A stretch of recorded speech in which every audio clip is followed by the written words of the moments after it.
I'm Tom. I'm Matty. And I'm Lewis. This is the Wigan Way, Wigan's favourite rugby league podcast.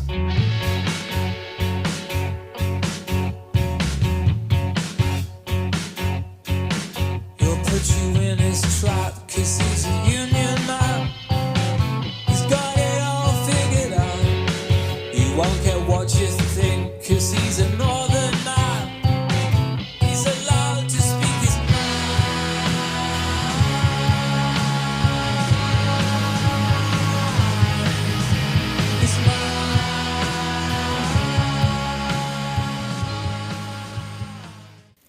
So we're back. It's been a big week. A great couple of wins for all the Wigan sides, and we'll talk about all of them in due course. But it's just me and you today, Lewis. Matty's away. It is. He's on holiday in the Lake District. He's on holiday.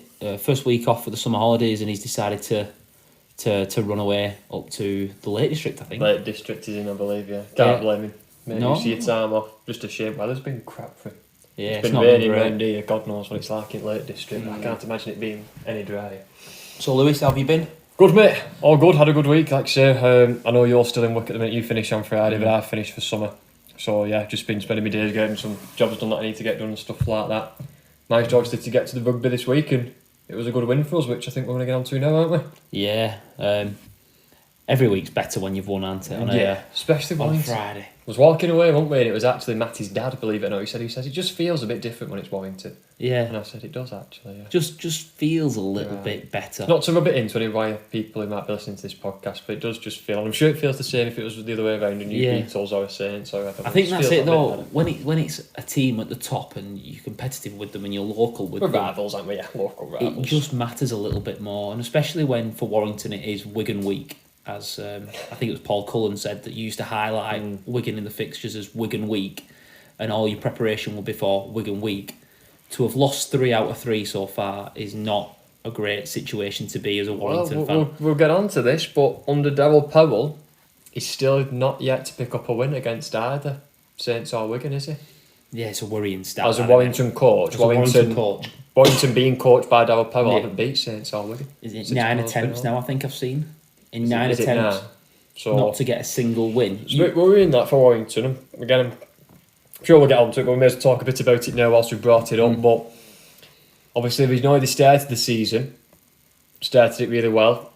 Fans had kind of big expectations, made the signings, looked good. They have had some big wins. They knocked Catalan out of the cup. They've had beat Catalans in the league. In Catalan as well, in the south of France. So they're big results. So I've said before, if they're able to win big games, I think those results against Catalans really can win big games, but I don't know if it's something about Wigan. I don't know if maybe it's a mental thing that they know they're yet to beat Wigan as Saints this season, so when they play them, there's maybe a mental thing going on. But so do you think maybe there's a little bit of the yips? We've lost 9 times to them, and then when things start going wrong, you go, oh no, it's happening again. It might be a bit of maybe pressure. Maybe internal, maybe external as well from other sources. If the media or Sky, whatever, ask them the questions, or if they know about themselves, I don't know. I don't think they would, or I certainly wouldn't, because you don't want to add more pressure to a game like that. You just want to go out and play your own game. But if they're in the shed saying, "Look, lads, we've still not yet to beat a Wigan Saints this season. This week's the week," and the more you build it up, the more pressure it puts, and pressure's a funny thing. Because when we talk about the game, I actually think they started off a little bit quicker than us and a little bit more energetic than us. And I thought we were a little bit passive would probably be the best word to use for the first maybe 5 to 8 or 9 minutes. I won't even say it was the first 10, because I think we kicked in with 8 to 9 minutes in. But for the first 8 or 9, definitely, I thought we were a little bit slow, a little bit laboured in defence. Well, Wire did score first, didn't they? Yeah, they got the first try of the game through Harrison. Well, in fact, let's mention the try scorers. So it finished 26-12. It was 12-12 at half time. The try scorers for Wigan were Farrell, Wardle, French, Marshall. Harry Smith converted all 4, and he kicked a penalty goal at 12-12 into the second half. Had a good game off the tee. Now, we actually had a conversation at the time. I'm not a big one for taking 2 when you're more than a try ahead. At 12-12, we get a penalty 2-3 minutes in, and it was just like, yeah, Harry Smith's going to kick it over and just get that lead. Because I thought first points in this second half are massive. Even though it was only 2, it felt massive because you got ahead. Yeah, I'm just keeping that. Well, I think that would have been the first time we were ahead in the game, wouldn't Yeah, it? really. Because we were 6-0, then it went to 6-6, then we went to 12-6 down, didn't we? Got to 12-12 and come out and kick the penalty goal to lead 14-12. Yeah. So, yeah, it was probably a big 2 points, that. It was a weird one, that opening, like you say, 7-8 minutes. It was, I'll be honest with you, I was a bit panicky. Maybe wrongly, because, again, it's only, you've got to have time to settle down into a game. But I've said on this podcast before, when Wigan aren't at the best, you can tell because they don't glue an attack. Yeah. And we looked like that in the 7 minutes. We had the field position, we had the territory, but we just couldn't seem to break down. There were some passes that weren't just going to where they should have been going, maybe a bit behind or whatever. It just meant we couldn't run onto balls, create overlaps. Do you think overlaps. it was just a little bit of a panic then? No, not panic. Panic's probably the wrong word. But do you think you were just going, is it going to be one of them days? Yes, from my point of view. I don't know if the players were feeling that, but I think from my point of view, knowing what I've said before, that when Wigan don't attack well, that's a sign that we're going to have a bad game. In the opening 7 minutes, I saw it and went, oh no, we can't have one of these games against Warrington. Then we conceded the early try. Harrison scored, and I kind of went, oh no, please don't be one of these games. And because we did turn it around in the end. My concern was more the opposite of that, was more defensively, that we were having field position, but it felt like every one of their kicks in the first 7 or 8 minutes, or their end of sets, was coming on our 30 or 40. And it felt like they were making 50, 60 metres every set, and I was a little bit concerned that we weren't winning this arm wrestle. They had the momentum to start with, didn't they? But we were doing really well to get out of it and get in attacking territory. Finish our set, and then they were rolling us back, and it just felt that they could have built momentum on that. But we as you were on about with the ball in hand, things started to stick better, and the passes was slicker and smoother. But defensively, I think we sort of restrained them. I think I said it to you before the game that apologies. That if we can stick with these for the first 15, 20 minutes, we've got the fitness, we've got the energy. If you asked me to pick a score that I would love a game to be, I would snatch your hand off for any Wigan game to be 0-0 after 20 minutes. Because I always feel like we're the fitter team. You back us later on. I back us to keep going. Yeah, no, it's a good point. I think, what you're saying is right. I think also you've got to give Wire some credit. You're going to do well, especially with a young side like we have. I know Ellis was back for this game, but especially up top in the forwards, Wire are going to make meters. They've done it to loads of teams this season. When you've got Paul Vaughan going at you, Harrison, they had Philbin who then rolled on, Cassiano, even though we've talked about Cassiano. Should we talk about the starting pack? Go on. The forwards was Dudson, Clark, Vaughan. Curry, Harrison was named in the second row, but I think he played 13. And Joe Philbin, who I think played second row for the majority of the game. Yeah. There's some big bodies there. Well, the big bodies... Dudson, Vaughan... Clark, Harrison. if he gets a quick play of the ball, he's going to go and he's going to turn your defence over and then he'll play the ball quickly. So you have to give them credit, I think, to just say, we're going to slow the pack down completely for 80 minutes. I think that's an unrealistic goal. No. They are going to, at some point, get momentum. It was just unlucky for us that it was at the start of the game, which made me panic a little bit. Yeah. But... like you said then about sticking in there, and I thought that's what we had to do. I thought if we can just stick in here, keep defending our line. Yes, it's not ideal, don't need to be defending your line all the time or returning balls from your own 10 metres. But I thought if we, like you said a bit there about sticking in games later on, if we can stick with them, I would back Warrington to concede a penalty or make an error in their own half before we would do, which would then be a momentum flipper, and we would then get on top, which is, although they did score a try, it managed to happen. I think that was demonstrated in this game, that it was 12-12 at half time. The second half we win 14 points to 0 effectively. I think our ability to stick in games, just being there, the longer the game goes on, and especially with players like French and Field who can break games open from nothing. When defences are tired later on in the back end of Defences games. are tired. I look at us and I go, if we're there or thereabouts, well, Field didn't he? We've got players who can make something happen. Yeah. There's not a lot of players in Super League that can do that, and we've got two of them. One of them wasn't playing for Warrington, George Williams. And I look at Wellesby at Saints, I always think he can step up and make something happen. He can create something. He can pop up at the right place and get a try in big moments. We've got 2 players who can score tries at big times. And we've got to play to that strength that if we're in it late, they are going to do something special. They have the opportunity, they have the ability to influence games. And it can be frustrating to watch and get in that arm wrestle. But when we kicked off after the try, I think everyone's comment around us was defend the 40, make them kick from their own half. And they kick from their own half. Field, Miskett, Marshall, the centres, make meters. We get on top and suddenly we're winning the territory. And we defended the next set very well and pinned them. They didn't get over halfway line again. I think when we defend first and play second, we are a far more effective team. I think it is because you get rewards for good defence. If you defend your line early on, you manage to keep it. You'll only find at the back end of the game, you get rewarded for it. And we've seen that in multiple games this season, like ones that we've played, but we've seen it happen for other teams as well. Leeds at home springs to mind, where the first half, they scored off an intercept in the first half, but we were all over them. Then they got the man sent off. We thought we were going to come out. I don't get it wrong. I know Wigan did a lot of things wrong in that game, but they ended up winning that game. And arguably, I wouldn't be surprised if in those changing rooms after, Leeds players were saying that come off our desire and our defence in the first half. We got the reward in the second half for it. So you're right. And Peter, being how he is a defensive coach, he'll always go defence first. Pride yourself on your defence. Defend your line, your good things will come. Especially, like you said, when you've got players like French and Fielder who make something happen. If you can defend well, they'll get you enough points. Well, should we go through the tries individually? We'll start off with the James Harrison try. We'll do Warrington. Should we do Warrington's first, then have a look at Wigan's 4 tries? Yep, go on. James Harrison scores first for Warrington.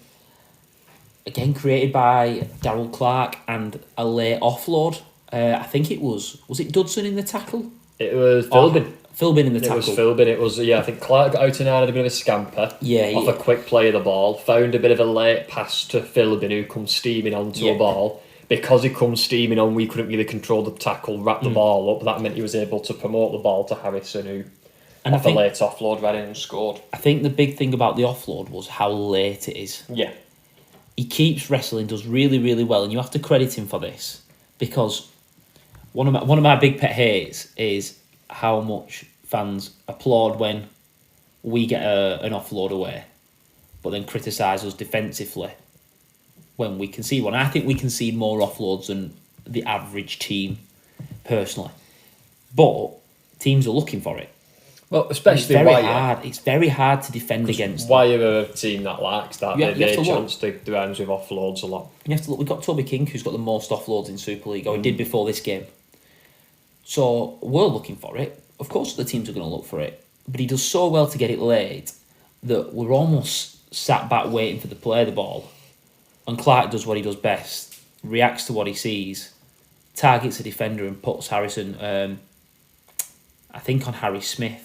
Or the inside of Harry Smith, and he's not going to stop James Harrison 1-on-1, especially when he's not in front of him and he's running, trying to almost pull him back.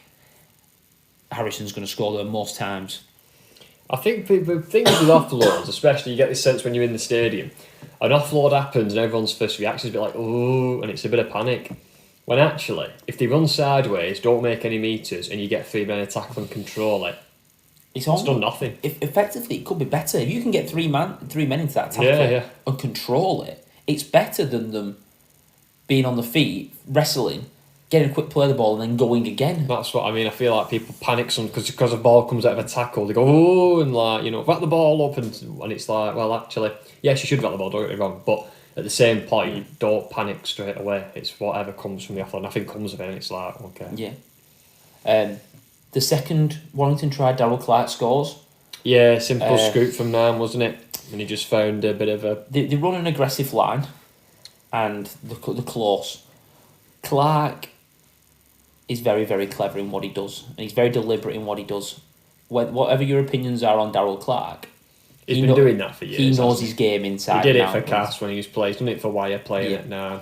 He jumps out he's looking long, looking to give the long ball. Once he gets on the outside of Farrell, he sees that Maygo's hips are twisted out for the pass. And when he hits that big right foot step, he's got no chance. Farrell's trying to pull him back. Maygo's hips are gone. He can't get a hand to him. That's Darryl Clark through and through. Yeah. My criticism was with Paddy Maygo that his hips had gone, and he's gone too early. And he just lost his hips a little bit. He's lost his hips. He's gone at the line too quickly. He's not stayed on line with Farrell to make a defensive line. It's caused a bit of a jink in the armour. And Clark, like you say, he's been doing it for years. If he spots that you've come out, you've created a bit of a gap, he'll take it, especially that close to the line all day. Yeah. So then, let's go into the Wigan tries. The first one was from for Marshall. It was 6-0 at this point. We're quite close to the line. We've got a bit of territory in this game now. And we play to our left-hand side.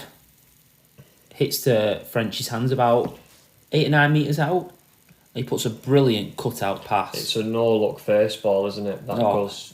Does it go to the centre? Does it go no, it hits Marshall. Is it straight to Marshall? It goes across to Wardle, and Wardle then tipped it on. No, I think it went straight across Wardle. It's a lovely first ball out, and it's a no-look pass, which sometimes... And you've got to take this with Bevan French. I'm not criticising him for it.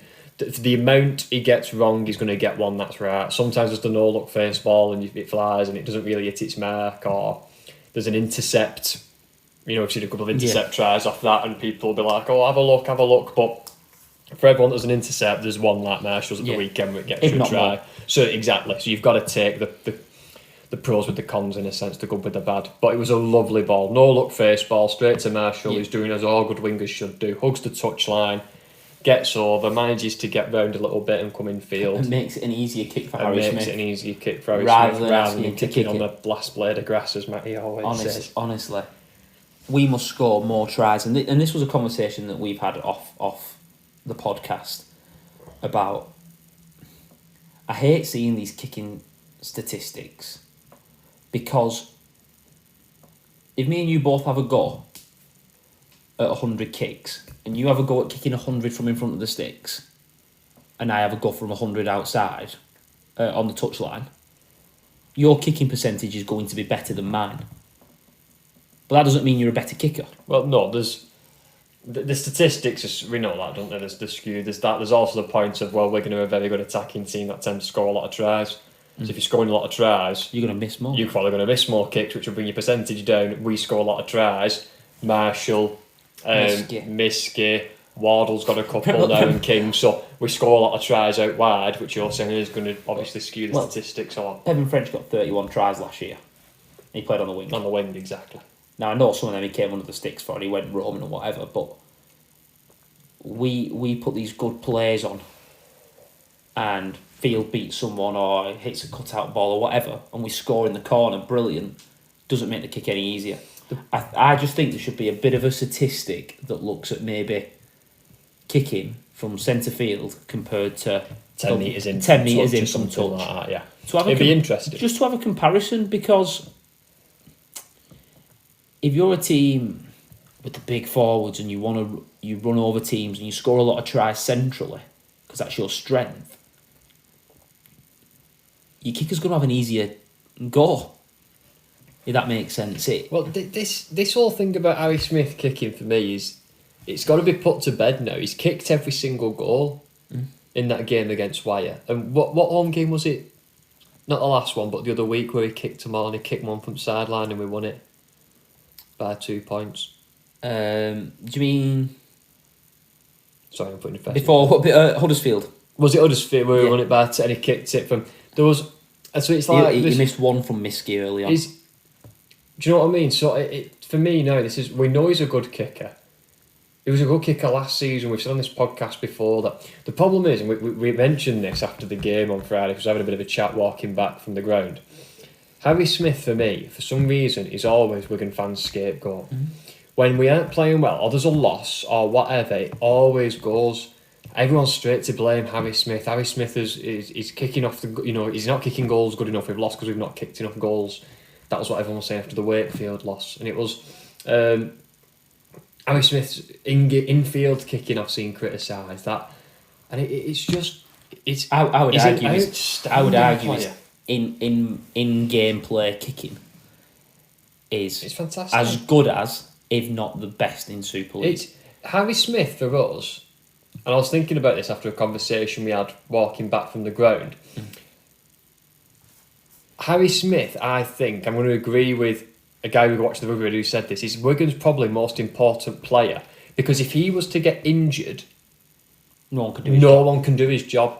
You relied on Custer going, who's not played and he's not really he weren't in the squad for. He weren't in the 17. He weren't in the. He didn't play on Friday, is what I'm trying to say. So it's clearly that he's either struggling with his form a bit or he can't get into the team. So he would have to come in, who, again, he's not really been in the team, so would you trust him to come in and do as good as a job as Harry Smith? Probably not. Field gets injured, you can put French to fullback. Although ideally you'd like to have them both, but we've seen it done before. There's other people who can come in. We've got Hampshire as a backup halfback. No one can do what Harry No Smith is one doing. really. We've had injuries in the forwards and still caught. But to me, if Harry Smith gets taken out, Wigan would be screwed. I look at what he does, and I said maybe a minute ago, whenever it was, that I think his in-match kicking is the best in Super League. Look at the Warrington Cup game we played with 12 men. Every kick, Every five in, kick five out. was perfect. Pin him in the corner, come out, work hard, do this. We look at the Wakefield game the other week. They get a scrappy kick-off, because we put kick pressure on. It bounces, Field catches it, scores, bang. Yeah. How often do Wigan get hit from deep off kick returns? Because everybody knows what's happening. Harry Smith's going to take it, left foot, we're going to pin him in this corner. Left foot, we're going to pin him in that corner. The only time there's a little bit of chaos is when he absolutely nails one of them spiral bombs and says, try and catch that. Yeah. But everyone knows it's happening, and either French or Field or Miskey or Marshall put a load of kick pressure on, compete for the ball, and everyone else just sits off and says, right, if you catch it, we'll just defend. He controls the start of the opponent's set as well as anyone in Super League. He's a fantastic player. And gets us off to a brilliant start. I'm not saying he's had he has had some bad games this season or whatever, but he just, like I said, the only word I can use is what I said before. He seems to be the scapegoat. Go back to that Wakefield loss away. We didn't lose that game because of Harry Smith. No. That is a ridiculous comment that I kept seeing, that it was Harry Smith's fault. We conceded 26 points. Exactly, Harry Smith's goal kicking cost us. No, he didn't. You can concede 26 points, like you've just said there. You don't deserve to win a game. Well, let's go on to here. The second try, Bevan French's try of this match. Yes. O'Neill, tackled on the last. O'Neill gets the ball, pulls the ball to Smith, and everyone's set up for the kick. It's James Harrison and Cassiano puts a bit of inside pressure on.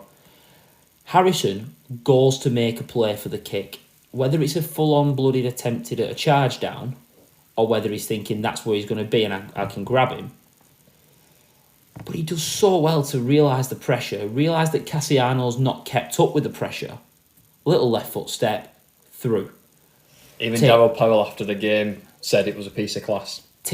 Unbelievable play, because you're set up for a big kick and everyone's set up and it takes... Well, it was a try just before half time that ended up levelling the scores going into half time with, so it was arguably the most important try of the match. But then what's better to even remember is when he steps, he doesn't just get a panicked rush kick off.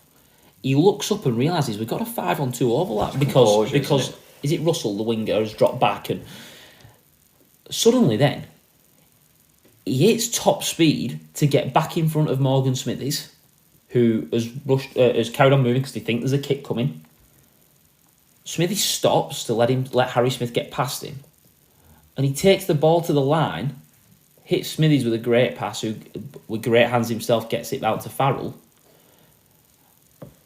As good as Smithies, Farrell, Wardle and French do, that try is created by Harry Smith, having the game awareness to not get a panicked kick-off, to not rush his kick, to have the nerve to take the step. It was the composure, wasn't it, that he showed, to not panic and just put nothing kicking, just take the ball, step over, find the gap, run through, and then from there make the correct decision A to pass phrase the I don't ball. like saying, but he plays eyes up footy. Yeah. He reads what's going on. He's Yeah, not yeah. said, I'm having a kick here, so I'm kicking it anyway. It's intelligent. It's intelligence and composure. But then, when he gives it to Smithies, first of all, great hands from Smithies. It was, because quick there was hands. because of the overlap, Metaltia tries to deal with the issue and he shoots up on Smithies. And he gets a great pass out to Farrell, who both of us said at the game, he's done really well because he realises he's not got the legs. And only takes one step and gives it to Wardle. Gives it to Wardle earlier, doesn't he? I'm not saying he's lightning, but he's no slouch. And it just gives them that extra yard. And Bevan French doing as French and Field do, backing up on the inside. Everything in this try came from because every single player in that moment made the correct decision. Smith to not put the panic kick in, show the composure to give the pass. Smithies with the quick tip-ons, that was the right decision, and a sublime piece of skill as well. Could go very easily missed, but as you watch it back and you watch how quick his hands are there, it's fantastic play. Farrell to give the ball early to Wardle, and then Wardle to have the composure to throw a dummy. And how well he actually rounds. He beats a tackle from the inside as Danny he throws Walker. the dummy. Walker slips off. He then goes through, draws his full back, and gives the ball on the inside to French, who's backing up, who's going to do that. So it was a brilliant team try, and it was made because everyone in that moment made the correct decision. They didn't panic. And They they was executed composed, at high skill. and they executed. Executed at some really, really high skill. And that took us into half time at 12 apiece. Yeah, so 12 apiece there. Coming out in the second half, we get a penalty about 5 minutes in, if I remember right. Something like that. And the game sits at 14-12 for a little bit.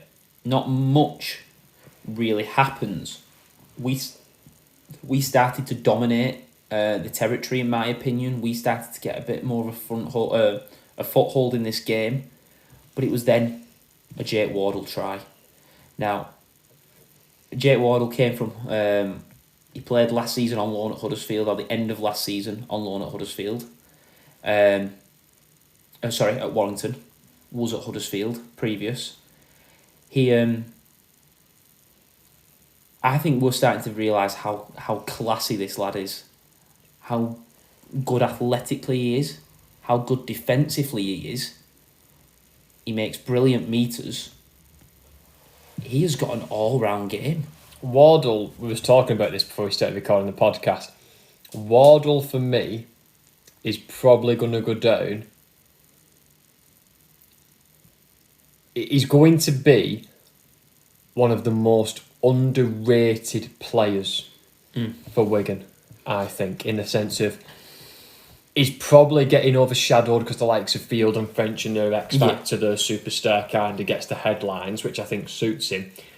But he is a fantastic centre from what I've seen of him, what he does. The tries he scores, so the lines athletic. he runs, his athleticism, his defence to make tackles, even though he's probably not the biggest centre, you could argue, He's brilliant in my opinion. I've only seen good things from him. I think he's an absolutely fantastic signing, and he's going under the radar. Cause like I said before, Field and French are in the headlines, which I think suits him. To be fair, he just seems like a quiet guy who gets the job done and gets it done to a high standard. But he's been a brilliant signing, and I think he's very underrated in that Wigan team. Well, this try, it starts off with Mago not going down to the ground easy.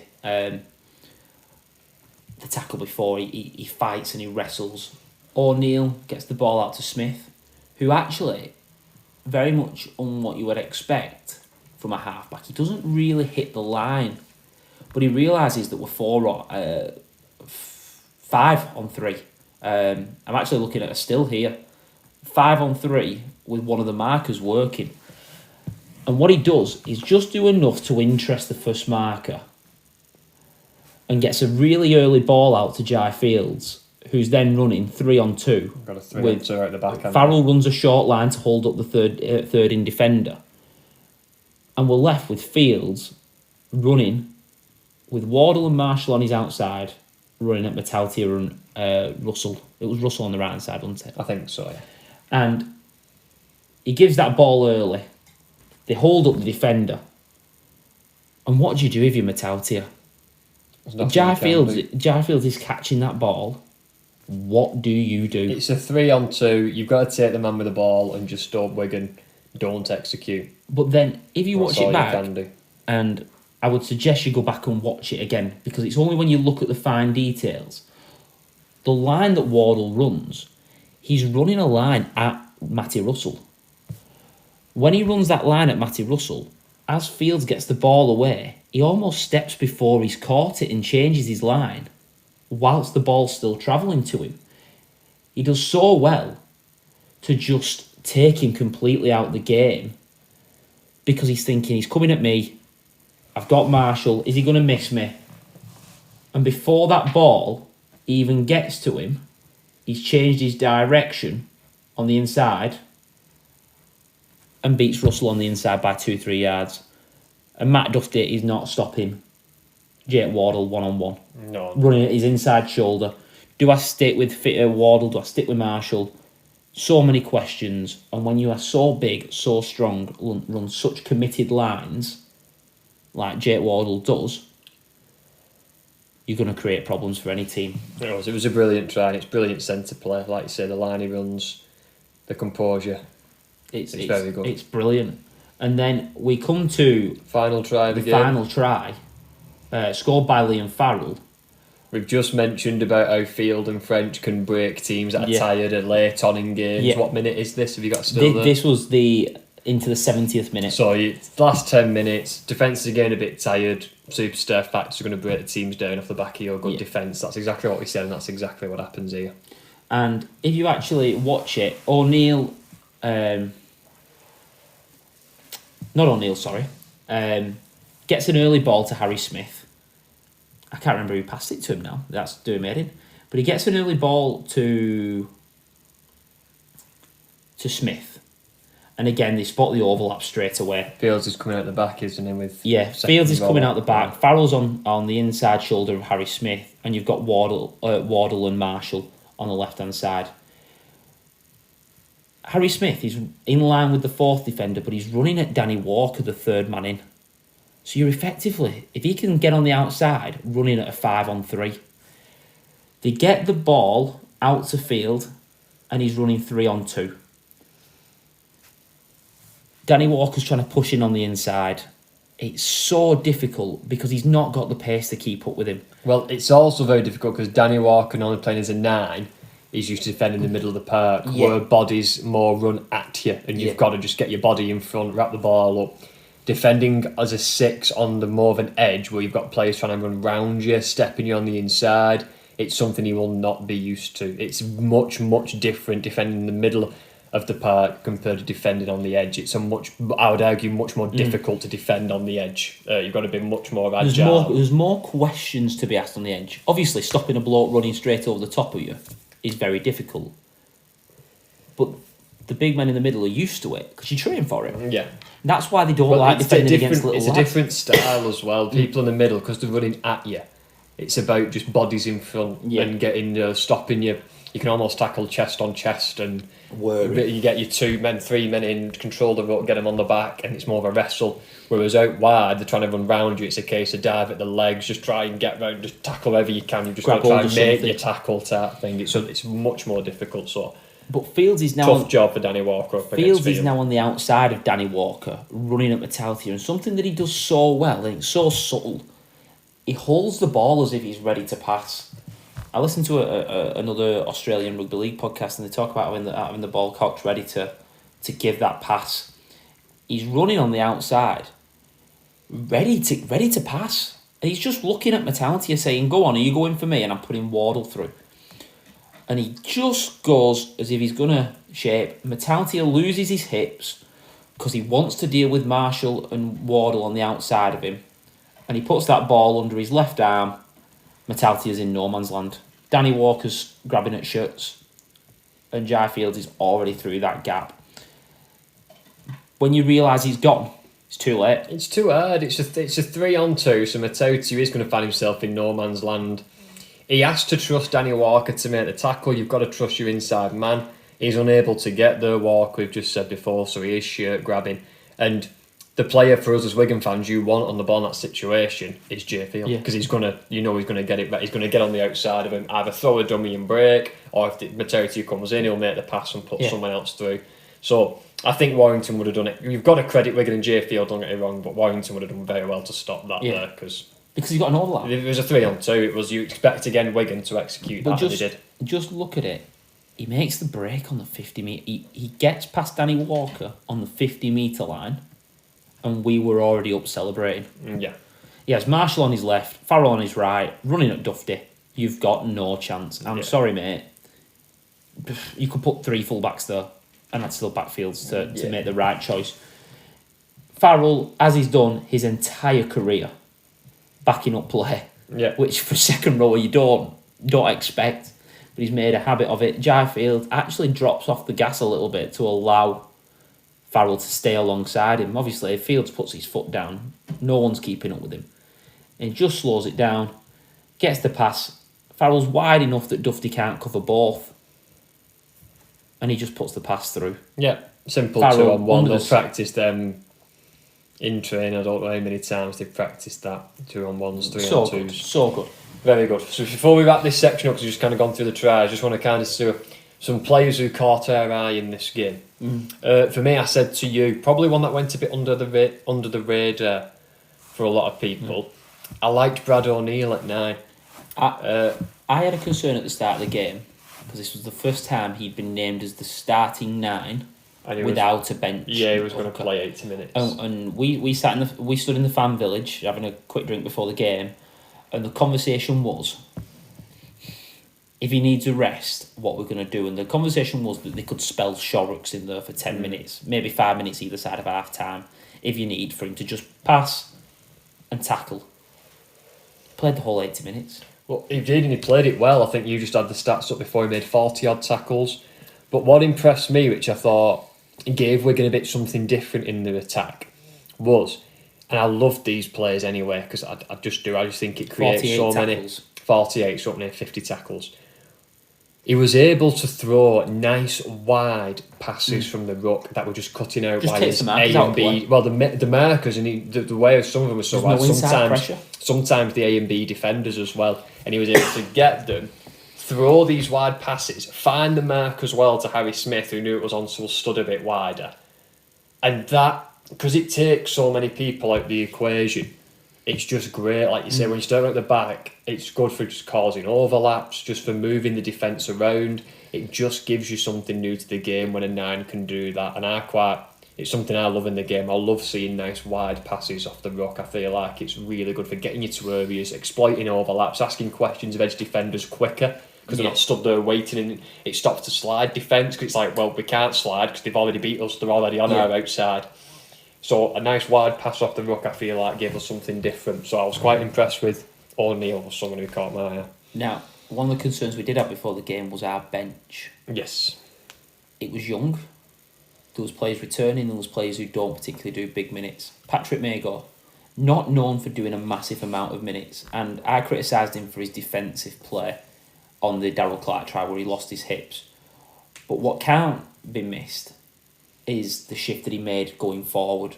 I would argue this was one of his best games. It was. Besides, it was a shame about that defensive read on the line, because other than that, he had a good game.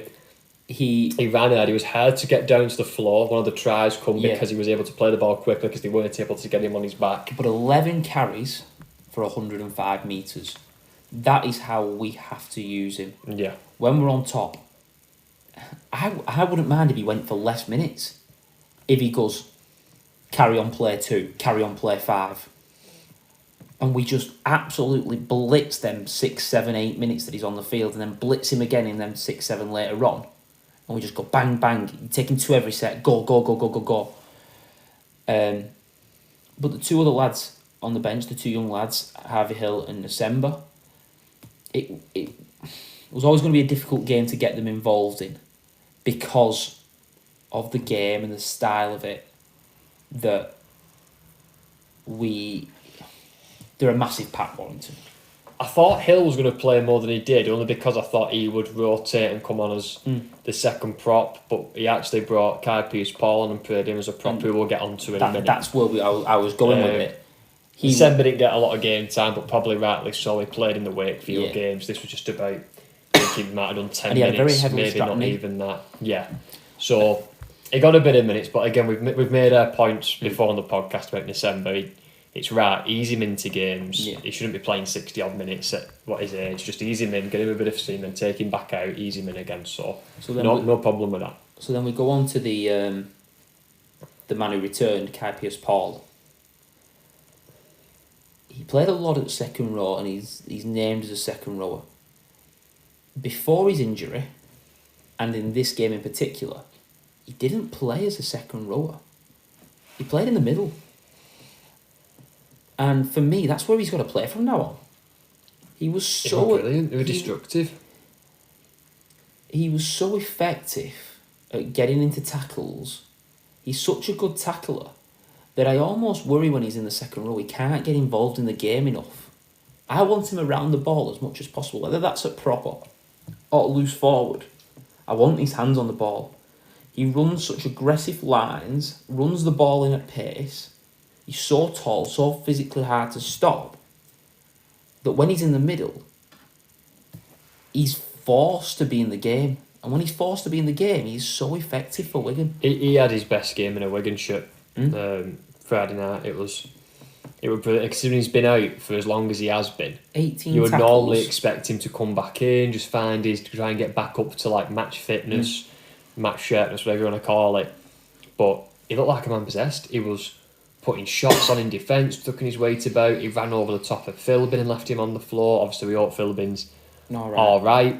But like his aggressive run off a kick-off and bang, get off. And obviously Philbin probably got more kilos on him, probably a bigger body. I know Pearce-Paul's taller, but Philbin's probably a bit more stockier.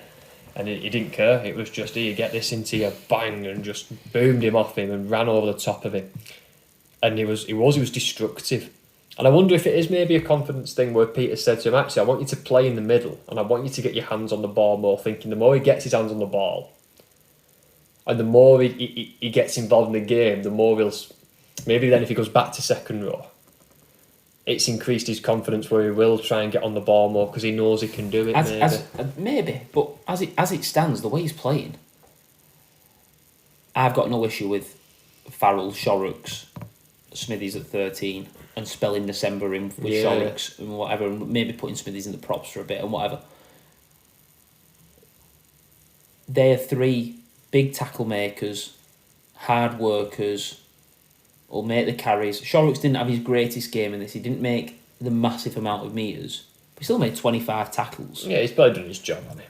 Smithies, I wanted to highlight, made 38 tackles, 11 carries, averaging 8 metres a carry. The big numbers. Liam Farrell, 13 carries for 102 metres and 33 tackles. They are big numbers that people are putting out. And you've got three workhorses like that if you are playing, particularly while we're a bit short in the middle, with Cooper being out, Havard being out, Singleton wasn't in the squad, was he? No. That using Paul in the middle like that just gives you an extra option. Yeah, look, how he played on Friday, if he's in at prop, for the Cup semi-final at the weekend, I'm happy. I'm not going to say he needs to move out of it. I'm just thinking maybe, was it... I'm trying to think, has Pete seen what you've seen, where he's thinking, KPP at second row, I'd like him to be on the ball more, so he's kind of had a chat with his coach staff. I said, I'll tell you what, let's chuck him at mid, let's get him on the ball more, and that might pick his confidence up. Because he'll be confident now going into, with how he's played on Friday, he's going to be extremely confident going into Sunday that he can go against OKR and cause some issues, wreck some destruction. So now, the last man I wanted to talk about is the guy that's just announced today that he signed a new 3-year deal, Cade Ellis. He is a player that started quite slowly last year and has come into his own in the last couple, in the last month in particular. And it's not often I say this about a player, but for me it feels like the more minutes he plays, the better he is. Yeah. The longer he's on the field, the more effective he is. 28 tackles for a middle, 9 carries for 66 metres. And I know that's not a massive amount, but involved in everything. Very good set of hands on him. He is a player that the longer he's on the field, I think... There's a utility forward as well, isn't he? He can do a bit of 13 if you need him to, or a bit of prop. Yeah, no, I think it's a good signing. I think, he's a young forward. He's coming from Australia. He's 26. He's not been... I don't know how to put it. He's not set the world on fire. Yeah, you're not going to put him up there as one of the best props in the comp. He's not coming to set the world on fire like maybe a Paul Vaughan's at Warrington, but like I said before, he does his job. He's made his tackles. He's getting better, and I think he's done everything in my opinion. I can't see why you wouldn't extend his deal. So Kate, for me, Kate Ellis is 27 in August. That means we've had him from 25 to 27. He's going to have another 3 years, 30. He's still going to get better. Yeah. If he's enjoying his time here, which from everything that I hear he is, he's fully embedded in the culture of the squad. I think that's a really, really positive signing. Definitely. Well, we'll talk about this a bit more when we do the news segment, because we've got more news around signings and contract extensions, things like that. But yeah, no, I think he's good. He's been around the squad for a while, and we'll talk about this a bit later on. But I feel like this is a key thing now, getting some extensions, and because we're not that far off. Well, we could this season. We could. It probably is an expectation that we go on to win something, whether it be retain the cup or get into a grand final. It's doable, and it's doable with this group of players because they've been around for a bit and they get a bit of chemistry and cohesion. So you want people like Ellis signing extensions. You want this young team to keep going with each other and develop as the years go on. So it is important. It's going to be good. Right, that wraps up the Wigan game. That was a bit long, that, wasn't it? That segment. But we won on We Wigan. did win. We did win on Wigan. We had a fair Wigan. bit to get to, and some good, like you say, some really good performances that we had to shout out and kind of talk through there. So yeah, it's been a good win. Couldn't really ignore some of them performances. No, and it feels harsh actually not highlighting more, because Fields was at his best. He dropped that ball off Farrell. We could have had 2 tries himself. Yeah, it was creating havoc. French, some really good tackling. Yeah, stepping up in the line. And settling down a little bit more in the half-back role, you could argue. He's probably getting a bit of consistency there, really, probably getting a bit used to it now. And the centres, Toby King did another brilliant job. Miskiv was steady as usual. Marshall, you effective. said before, and I think you're right, you said you can't pick anyone for Wigan who had a bad game, really, and I'd agree with that. I think everyone did the jobs well. Some had kind of standout games, like Kai Pearce-Paul, for example, Wardle, but I can't pick anyone out who did a bad job. So, and that's what you want. We're going into a semi-final this week, which we'll get on to. You want your players playing well and going into that game confident, thinking if I can do what I did last week, then there's no reason we can't win this semi-final. So, very much so. Well, we're going to come back, and when we come back, we're going around the grounds. Around the grounds of Super League. I think they know the format by now. I don't know why I keep saying what we're doing next. They'll introduce the next section. We'll see you in a bit.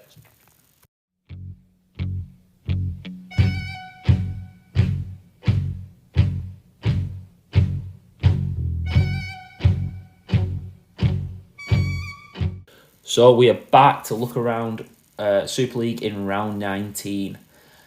First up was Thursday night. It was St Helens versus Catalans at the totally wicked stadium. Tries for St Helens with Dodd and Percival. Goals kicked from one from Joey Lussick and one from Mark Percival himself. The try scorers for Catalan were Matti Cavallu, who has been a brilliant signing in the centres. Yeah. Really, really impressed so far. And Tom Johnston, again, another signing. Very good. Arguments to be made about him being the signing of the year. Well, I've seen a stat, isn't he, top meter? I don't know if he's the top meter maker, but he's definitely top try scorer, isn't he? And I think they said I don't know if he's top meter maybe in the league or top meter maker for Catalan. Yeah. Maybe, I can't remember, but there's something about him making good meters and scoring tries, which is 2 things you want your wingers to be doing. So now, Kieran kicked 3 goals, he kicked a penalty as well to win that game 14-12. But I think if anything, we've got to start at the end in this game. Yes. 20 seconds left. Saints had a brilliant chance to win this game. A little bit of off-the-cuff play, a little bit of Saints of old, really. Yeah, well, they went down that side early on in the game, didn't they? And Hopperate did score, but was ruled out, correctly so, because his foot was in touch. It was on the touch. And they didn't go to the video ref. No, they didn't. The linesman put his flag up and the referee backed him and called, and it was the correct decision. So well done to the officials for that one, because it was right. He was in touch, and then they went down that side again. So some off the cuff play. Hopoate gets it again. I think it's Hurley finds himself on the wing. He cuts inside with Hopoate making a bit of a cross line. Hopoate doesn't see that he's cut on the inside. Goes to pass it to him like he's on the touchline as a winger, and ends up throwing it straight in touch. And I think the big thing with that is that Hurl constantly makes that run back on the inside. Yeah, that's one of Saints' big threats, that they slide to the right and he hits on a bit of a crisscross. Hurl back on the angle. It's a... Sorry, I was trying to do a cha-cha slide reference there. Slide to the right. That, sorry. Yeah. Did I miss that one? Sorry, that was Paul. But Hurl instinctively cuts back in on the inside, and he's not on his wing. Hopoate had gone looking for work earlier on to try and create something, then gets caught in the centres where he'd been playing on the wing. I think there's a little bit of issue with Saints with the injuries that they've got. They're missing Makinson, who is your right-sided winger. If 7 days a week. At the minute, is it that Hopoate and Benison? No, Ritson's injured. Is he right? So it was Benison and... No, I like Benison. I think he's a quality player, but they seem to favour Ritson on that wing when he's fit. I don't know what Saints fans' opinions are on that. But Percival is back fit, but you're always worried that he's one incident away from an injury. And Conrad Hurrell is your strike centre. You're missing two there who are crucial to that team.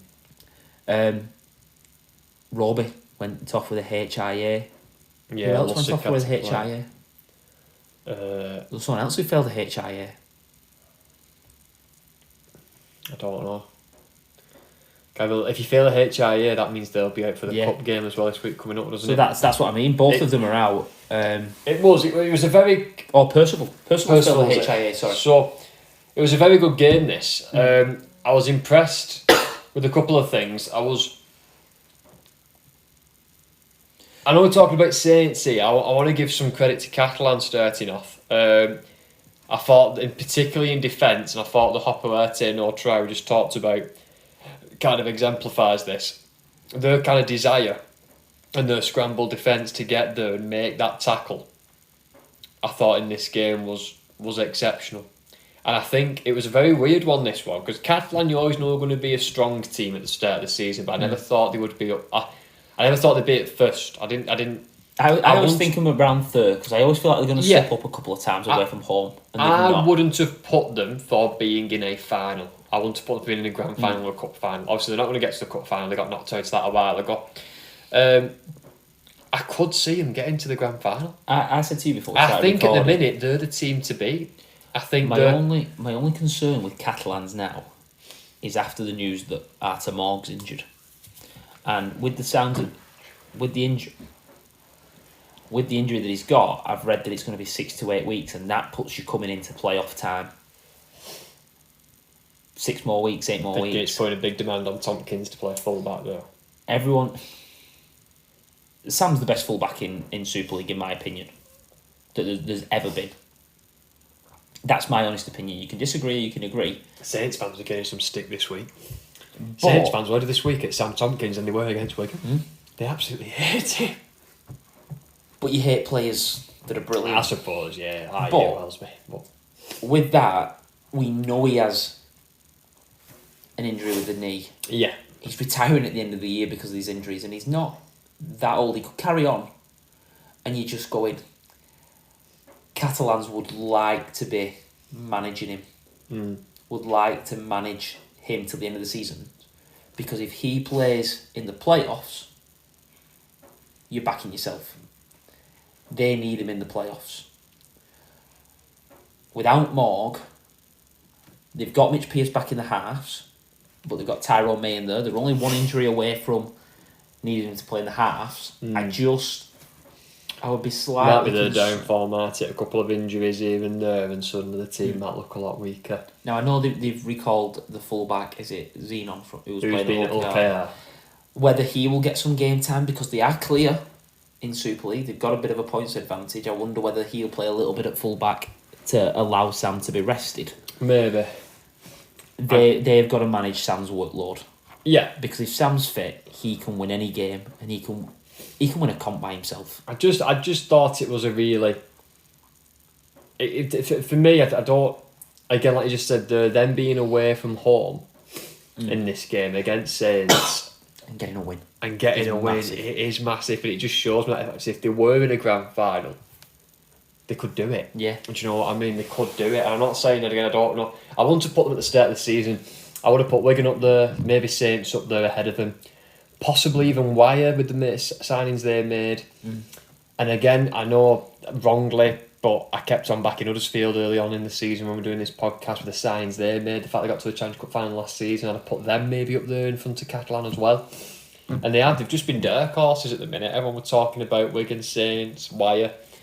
And Catalan just been hanging about up there, and now they've just kind of overtaken and they're in the lead now. And it's probably a position they like being in where they're not the talked about team. They just go about the business, get the wins. And yeah, if they were in a grand final, it wouldn't surprise me. I think it wouldn't surprise at the start of the season, but now after that win against Saints, I think they're the team to beat at the minute. First time they've ever done the double over Saints. Yeah, massive. Now, let's go on to the next game. We move on to Friday. Over at the John Smith Stadium, Huddersfield take on an informed Wakefield, who were 2 from 2. It seemed like a game for me that Wakey, so much energy, so much effort, just ran out of steam a little bit this week. And you can't go from not winning a game for so long to winning 3, 4, 5 on the bounce. Yeah, it was never going to happen. It was going to happen. It was going to get brought back down to earth, I think. And Huddersfield put the points to them, 34 points to 6. Tries. The try for Wakefield was Samisoni Langi. Just scoop from dummy half, wasn't it? Yeah. Get over. The tries for Huddersfield, Chris McQueen, Kevin Aguama, Sam Halsall, Jermaine McGilvery, Tuilola here got 2. This was the first time that I can remember Huddersfield stuck with the same spine as the previous week. You've took the words out of my mouth. Obviously, we've only watched the highlights of this game, so there's not much we can go off in terms of analysis for it. But the first thing we noted is that it was the same with Connor at full-back, Tuilola here at 6. In fact, I think it was the same back 7. And Ollie Russell at 7. So they've stuck with the same kind of spine with half-backs and full-backs, obviously the 9 included in that as well. And it's what we've been crying out for, to stop changing it. And they've got 2 wins out of 2 now. Yeah, I think they actually stuck with the entire same back 7. McGilvery, Naguama, Bibby, Halsall. Because Halsall played on the wing last week. Yeah. They just need some more consistency. Well, they need to stick with that. Especially in the back line. It's okay making changes, rotating your forwards maybe, props and maybe bring a back row in here or there, but your back 7 you really want to try and keep as much as you can the same. Don't want to jump too far ahead, but obviously they're not playing this week because the Challenge Cup semi. The week after they play Hull FC. That same back 7 should play. Yeah, in my opinion, yeah. If not the same, which is a weird one, because obviously now Will Price isn't featuring. But we've said this before on the podcast, that's going to happen because they've got a lot of good players who play in similar positions. So some of those good players are going to get in because there's just not enough. And they know Price is leaving. Positions on there's rumours that Farge is off. I think this is a bit of, actually, this season might be over. Well, it's worked, and the problem Watson's got is now is if he was to change that and bring Price in and sub someone else off, say Price for Russell or whatever it might be in the halfback, if they then go on and lose that game, it's well, he should have kept Russell in. Do you know what I mean? So it's like, if they're winning, to me, like you said, he's got to stick with the same. What he has to do is stick with it now. Yeah. If they lose against Hull FC and then they lose the week after, you can't say, oh, let's get Will Price back in. Because you said this is the right choice. If someone gets injured, fair enough. Yeah, injuries are injuries. But you have to. But they've been doing chopping and changing for a while. And the fact that we're on, what did you say, round 19, and we're surprised because they've said that it's the first time we've noticed that they've played the same or a similar back line is phenomenal, isn't it? Really, because. You need to stick with it. So stick with it and go from there. But it's nice to just feel picking up a couple of wins. Hopefully they can be competitive in these last stages of the season and try and get another couple of wins together. The other team in this game, Wakey, they'll appreciate this week off. Yeah, probably. 2 big results to win back-to-back. Probably ran out a bit of steam against Huddersfield. To get a bit of a break now will just be beneficial, in my opinion. Yeah. Right, let's move over to Headingley. We'll be there next week for the Challenge Cup semis. Well. It was Leeds versus Hull KR. This game was won in Golden Point. I've not seen any complaints about Golden Point. Matty made a good point last week about when Wakey beat us, because it was the lower ranked team winning, no one complained. Similar situation here, 2 evenly made teams. There's been no real complaints. Hull KR winning 19 points to 18. The big in for Hull KR is the fact that they've got this Brad Schneider. It's come from Canberra. Well, he scored a try, set one up, and kicked the drop goal, didn't he? So he had a very impactful, influential first game. Debut, as they would call it in Australia. From things that I've heard about him in the NRL, I can't say that I've followed him massively in the NRL, but from what I've heard, he is a general. He controls the game, and that will free up Mikey Lewis and bring out the best in Mikey Is he a Lewis. young lad? Is that why he's not getting to Canberra, do we know? Yeah, well, he's not going to get in ahead of... They've got Whiten and Jamal Fogarty. Fogarty, isn't it? Yeah, so... They're 2 seriously experienced NRL halfbacks. He's not going to get in front of them. Whether they see him as the long-term replacement for Whiten when he goes off to the Rabbitohs, that is a different question. But at 22 years old... So yeah, he's a very young lad. Born 2 years after me. Oh, wow. He's actually still played 12 games for the Raiders, getting 1 try in 23 games. 1 try and 23 goals in 12 games. He's also played 5 games for Germany. He can represent them. Didn't know that. Okay. All I've heard about him is good things. He's a general. He's a good kicking game. Well, he's definitely impressed. He's only played 1 game, but and that freed all you up can do is Mikey play Lewis well. to be more creative, or will do in the coming weeks, should I say? Yeah. Well, they've needed this, haven't they? With Abdul being yeah, for a lot of the and then season. Lewis getting the HIA. They've needed this, so Lewis will be happy. OKR fans and OKR club will be happy, and the fact that he's coming in absolutely had a storm on his first game from is even better. He ran a very aggressive line for his first try. Yep. Put a kick in that we both watched and went, why are they showing this as a highlight? Because I thought he kicked it into row Z, and he just sat up and Opacek did really well. Opacek got there, didn't he? Looked like it was a. I was watching on the highlights before we started recording this, and as soon as it come off his boot, I thought, oh my word, you just said anything, Rosette, it come off his boot like absolute fire, and I thought that's gone way too long, and then somehow Opacek gets there and dives on it. Leeds, disappointed, do you think? With the depleted, obviously they had Schneider in, but they still got a couple of injuries. Leeds are missing a few though. Martin playing in the halves. Oh, and then again, Caesar and Austin were both back. Yeah. Weird situation going again with Austin at Leeds, isn't there? Yeah. He's kind of said he wants to stay, but he's not really signed an extension yet. He doesn't really know if he's in Rowan Smith's plans. I don't like, as Leeds being a big club, I don't think they get that side right. They didn't really leave him in. That was a very weird situation. They've let young lad like Walters, who's coming to us. They're now not getting Austin signed up, who you think maybe is an experienced halfback. Did you want to keep him there? Caesar's off to the west, apparently. Caesar's meant to be going, so that's they're going to have two new halfbacks. And they brought in Zach Hardacre for 6 months last season and let him go to Leeds. So I don't know, this recruitment side, the recruitment and the retention of players, I suppose. They've not got it right. It's not how a big club should operate, in my opinion. I don't think they've got it right for a while though.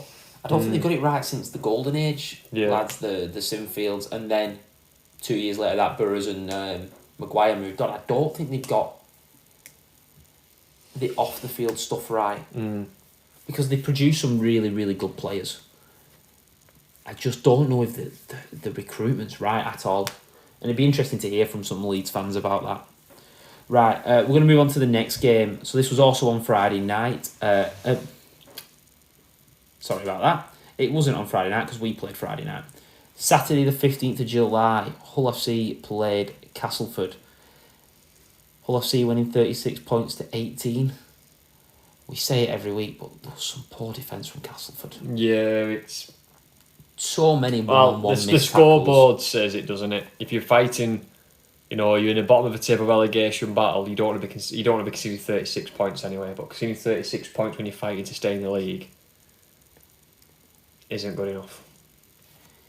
It just wasn't a good enough performance. There was some good tries, some hold, but there comes a point where you've got to kind of. I mean, if you take. There was a try by Adam Swift, I think you've probably all seen it because it's gone viral on Twitter and Facebook and all that, where Satai returns the kick, bashes through, gets away from multiple tackles and finds an offload to Swift, who uses his pace to go round. A very good finish. A very, very good finish from Swift, but there's not a chance he should be able to do that. No, well that's it. You've got to kind of almost credit the kind of strong, powerful run of Satai with, well, should the defence actually be doing better? So there's a couple of questions to be asked. I'm just going to give you one number. 55. Right, how many missed tackles those? How many missed tackles from Castleford those? From Castleford those. That isn't good enough. No. And there was probably 6 or 7 in the... what's it called?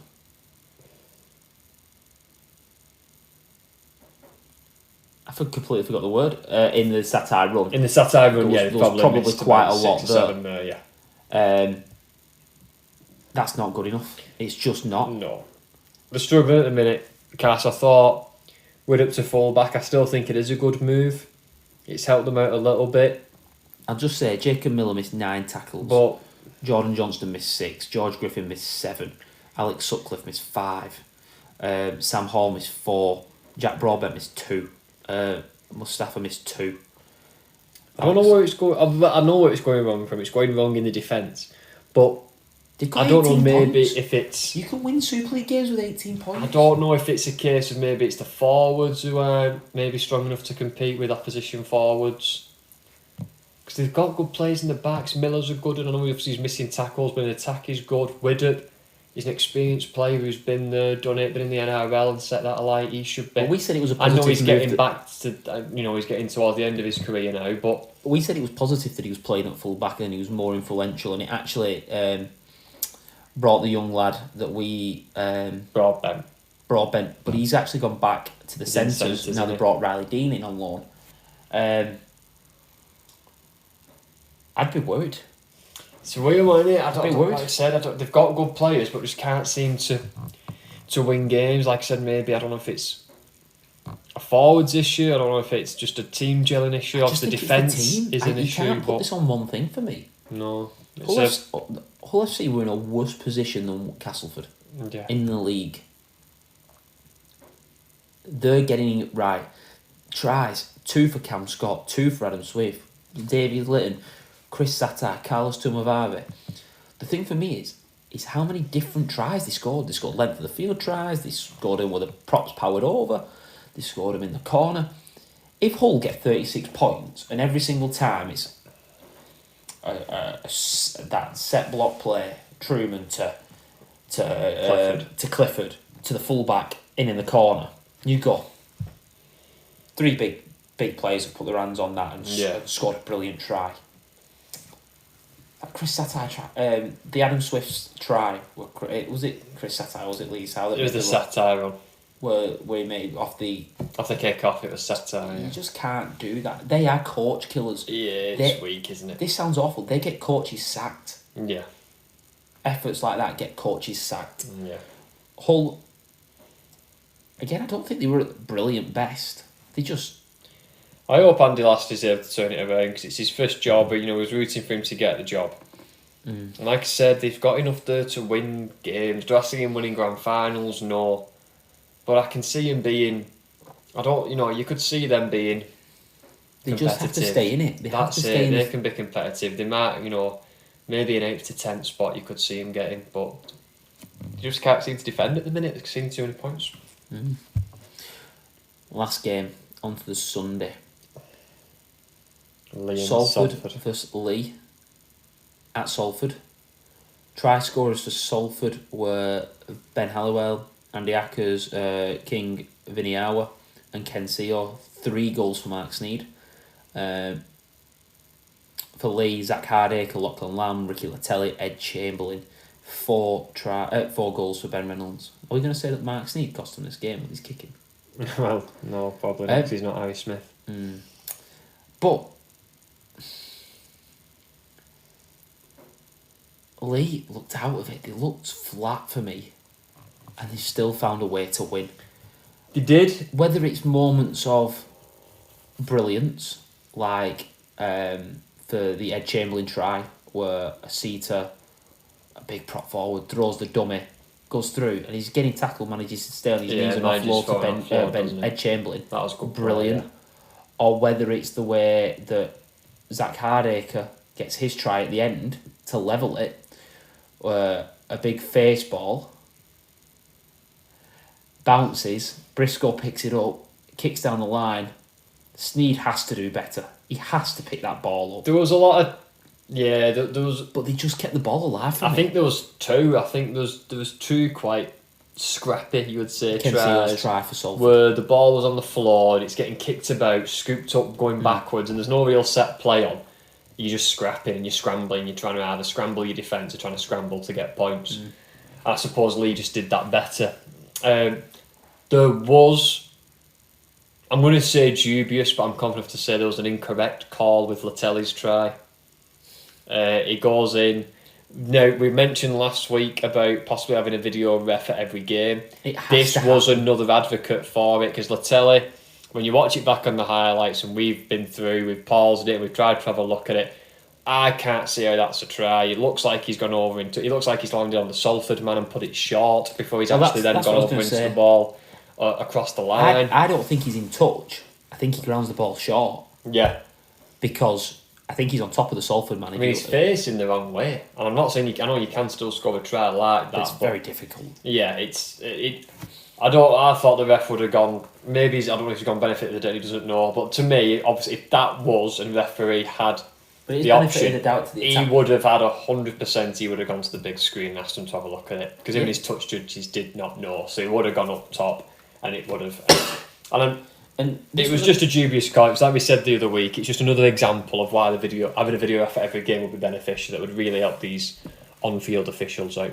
Now, we had a conversation at the Wigan game, and people were talking about the captain's challenge for a couple of the decisions.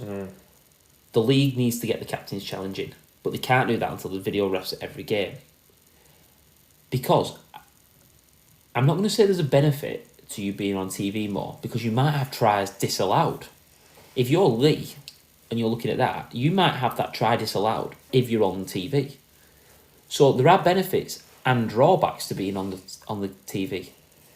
So for me, to get consistency, which is the word that everyone keeps throwing around, and I'm more than most people understand that you will never get consistency in an objective opinion.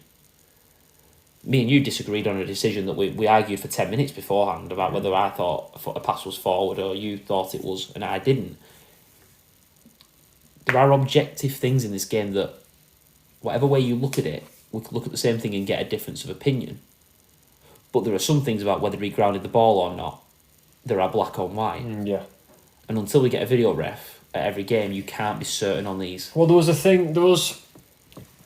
argument at the Wigan game where a Wigan player was done for a strip, and because it was on TV, they showed the replay back on the screen. No doubt the commentators were kind of talking over the top of it at the time, and it clearly was not a strip. The Warrington player, I can't remember who it was, tried to offload the ball, lost it in contact, and it was given as a strip and given as a penalty. They kicked it very, very far downfield, and suddenly, before you know it, instead of being on the third tackle in their own half, they was on the 0 tackle, tapping the ball now 20-metre line. So that is a big call. You have completely switched the territory in the change. And having, like you say, a captain's challenge where we could have gone back there and challenged it, to me, would be beneficial. Like you say, you can't do until you get a video ref at every game, which is going to be tricky, and they need to bring that in sooner rather than later, in our opinion. But they're just big calls, and there is the argument, and I was having a discussion at the game saying, well, but it's all right because you know you'll get one of them back later on in the game. But I'm a bit under the impression as well that 2 wrongs don't make a right. No, they don't. Do you know what I mean? 2 wrongs don't make a right. But I always think if you get a bad one, statistically you should get one back. Yeah. And Which that's more than not does happen. It does end up evening out. But for me, 2 wrongs don't make a right. We want correct decisions, not consistently incorrect decisions. Do you know what I mean? And I feel like I'm not trying to blame refs again. They've got a very hard job, especially when there's no video ref and they have to make a decision there and then on the spot. Well, But we that watched Latelli the one. Latelli. We watched the Latelli one. How many times did we rewind it? 15, Yeah, to see. 15 Yeah, times, and we still don't know whether he grounded it or not. We both said, I don't think. Yeah, because you'd need the video ref to go to slow motion and look at it from Slow different motion, look at angles. it from 7 different angles.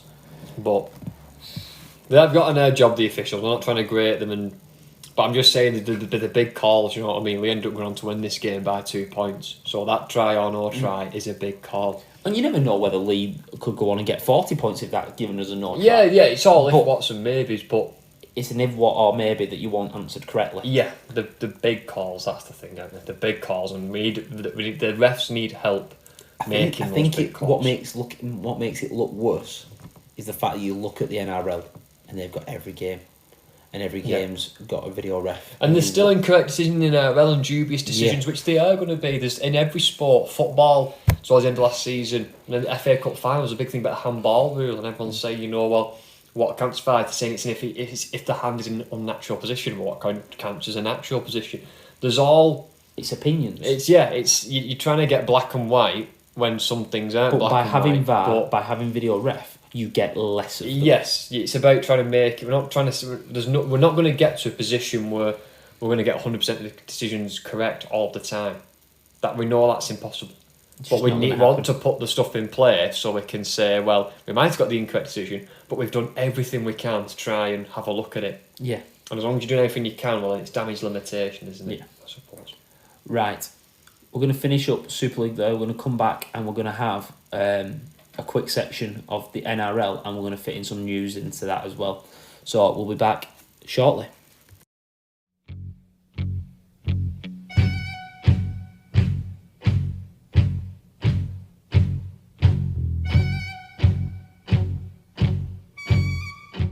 So we're going to keep this really, really quick with the NRL. 3 teams didn't play this week because of how Origin works.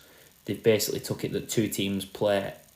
You play 2 games every round of Origin in the 3 rounds of Origin. So it's meant that. The fixture's been all over the place, basically. Yeah. So we'll just go through the games really quickly. Newcastle versus the West. This was on the Thursday. Newcastle Knights winning 34 points to 18. Another disappointing loss for the West because they get into games or they don't start well, and they seem to play well in 10-minute spells. They got those couple of wins, didn't they? They beat Penrith in that big performance, and they went and battered the Cowboys. And then from there, it kind of died off. They got a loss, and they've just not bounced back since, have they? And they're in a point where they're struggling again now. Yeah. To get another win. a And I'm team that sure we it thought will were gonna- come somewhere. But we thought they were going to get out of the relegation battle. Out of the wooden spoon battle. But And they seem to have lost it again. Luke Brooks off is going to be another setback. Manly is going to Inter. Yeah, we talked about it last week, but that's going to be another big setback for them. The Knights, since Ponga's gone back to full back, so creative. Good team. It's got some good players, good attacking players as well, I think. Gamble and Hastings, for me, are just getting... they're controlling the game and getting Ponga. He has a very, very particular place that he's brilliant at attacking. Attacking the third in defender when he's got a one-man overlap. Ponga, it's tries every week for him. Or try assists. Ponga's doing well. It's nice to see Dom Young's going well for them as an English lad over there on the wing. He's scoring a lot of tries and cementing his place over there, and he's looking like a strong winger in the competition. He's not getting overshadowed and that. He's got himself a deal to the Roosters. So he'll be at the Roosters next year. Oh, I didn't know that. So the Roosters have got him signed up. So, I think you've just made me doubt myself there now. Oh no, you're probably right. You keep in touch with NRL a lot more than Because I Lewis do, Murphy is also off there next year. Yes, and you're telling me that. So I hope Murphy goes well. We've seen a couple of I know Dom Young's a bit different, Yeah, sorry. kind of. I know Dom he Young- did start at Huddersfield, didn't he? He signed a 4-year deal to join the Roosters at the start of 2024. I hope he goes well. I hope they play him and he does well, because he had a brilliant World Cup for England. He's probably going to be involved in the Tonga Test series. So I don't want it to turn into a bit of like a Ryan Hall where he went over there and didn't end up playing, or the I think Gilda he'll play. that we've seen. I think I he'll think because play. he's already been in the NRL and established himself, he will play and he'll get more games down. I think he will do well. And hopefully Lewis Murphy can do the same. We don't want him to go over there. Now, the second game we're going to talk about, he's probably talking about one of a couple of halfbacks that have played extremely well this week. Two older heads I want to highlight during this NRL section, but the first one's Adam Reynolds. Because for whatever you want to say about Ezra Mam, Reece Walsh, Adam Reynolds makes this team clear. He's a general, isn't he? He's a general. He was at Souths. But he does things when he's a good ball player. Oh, yeah. He takes the ball to the line and makes passes that you almost think can't happen. He's probably... He's been playing in a generation that has been glittered with fantastic halfbacks. The NRL's always had fantastic halfbacks.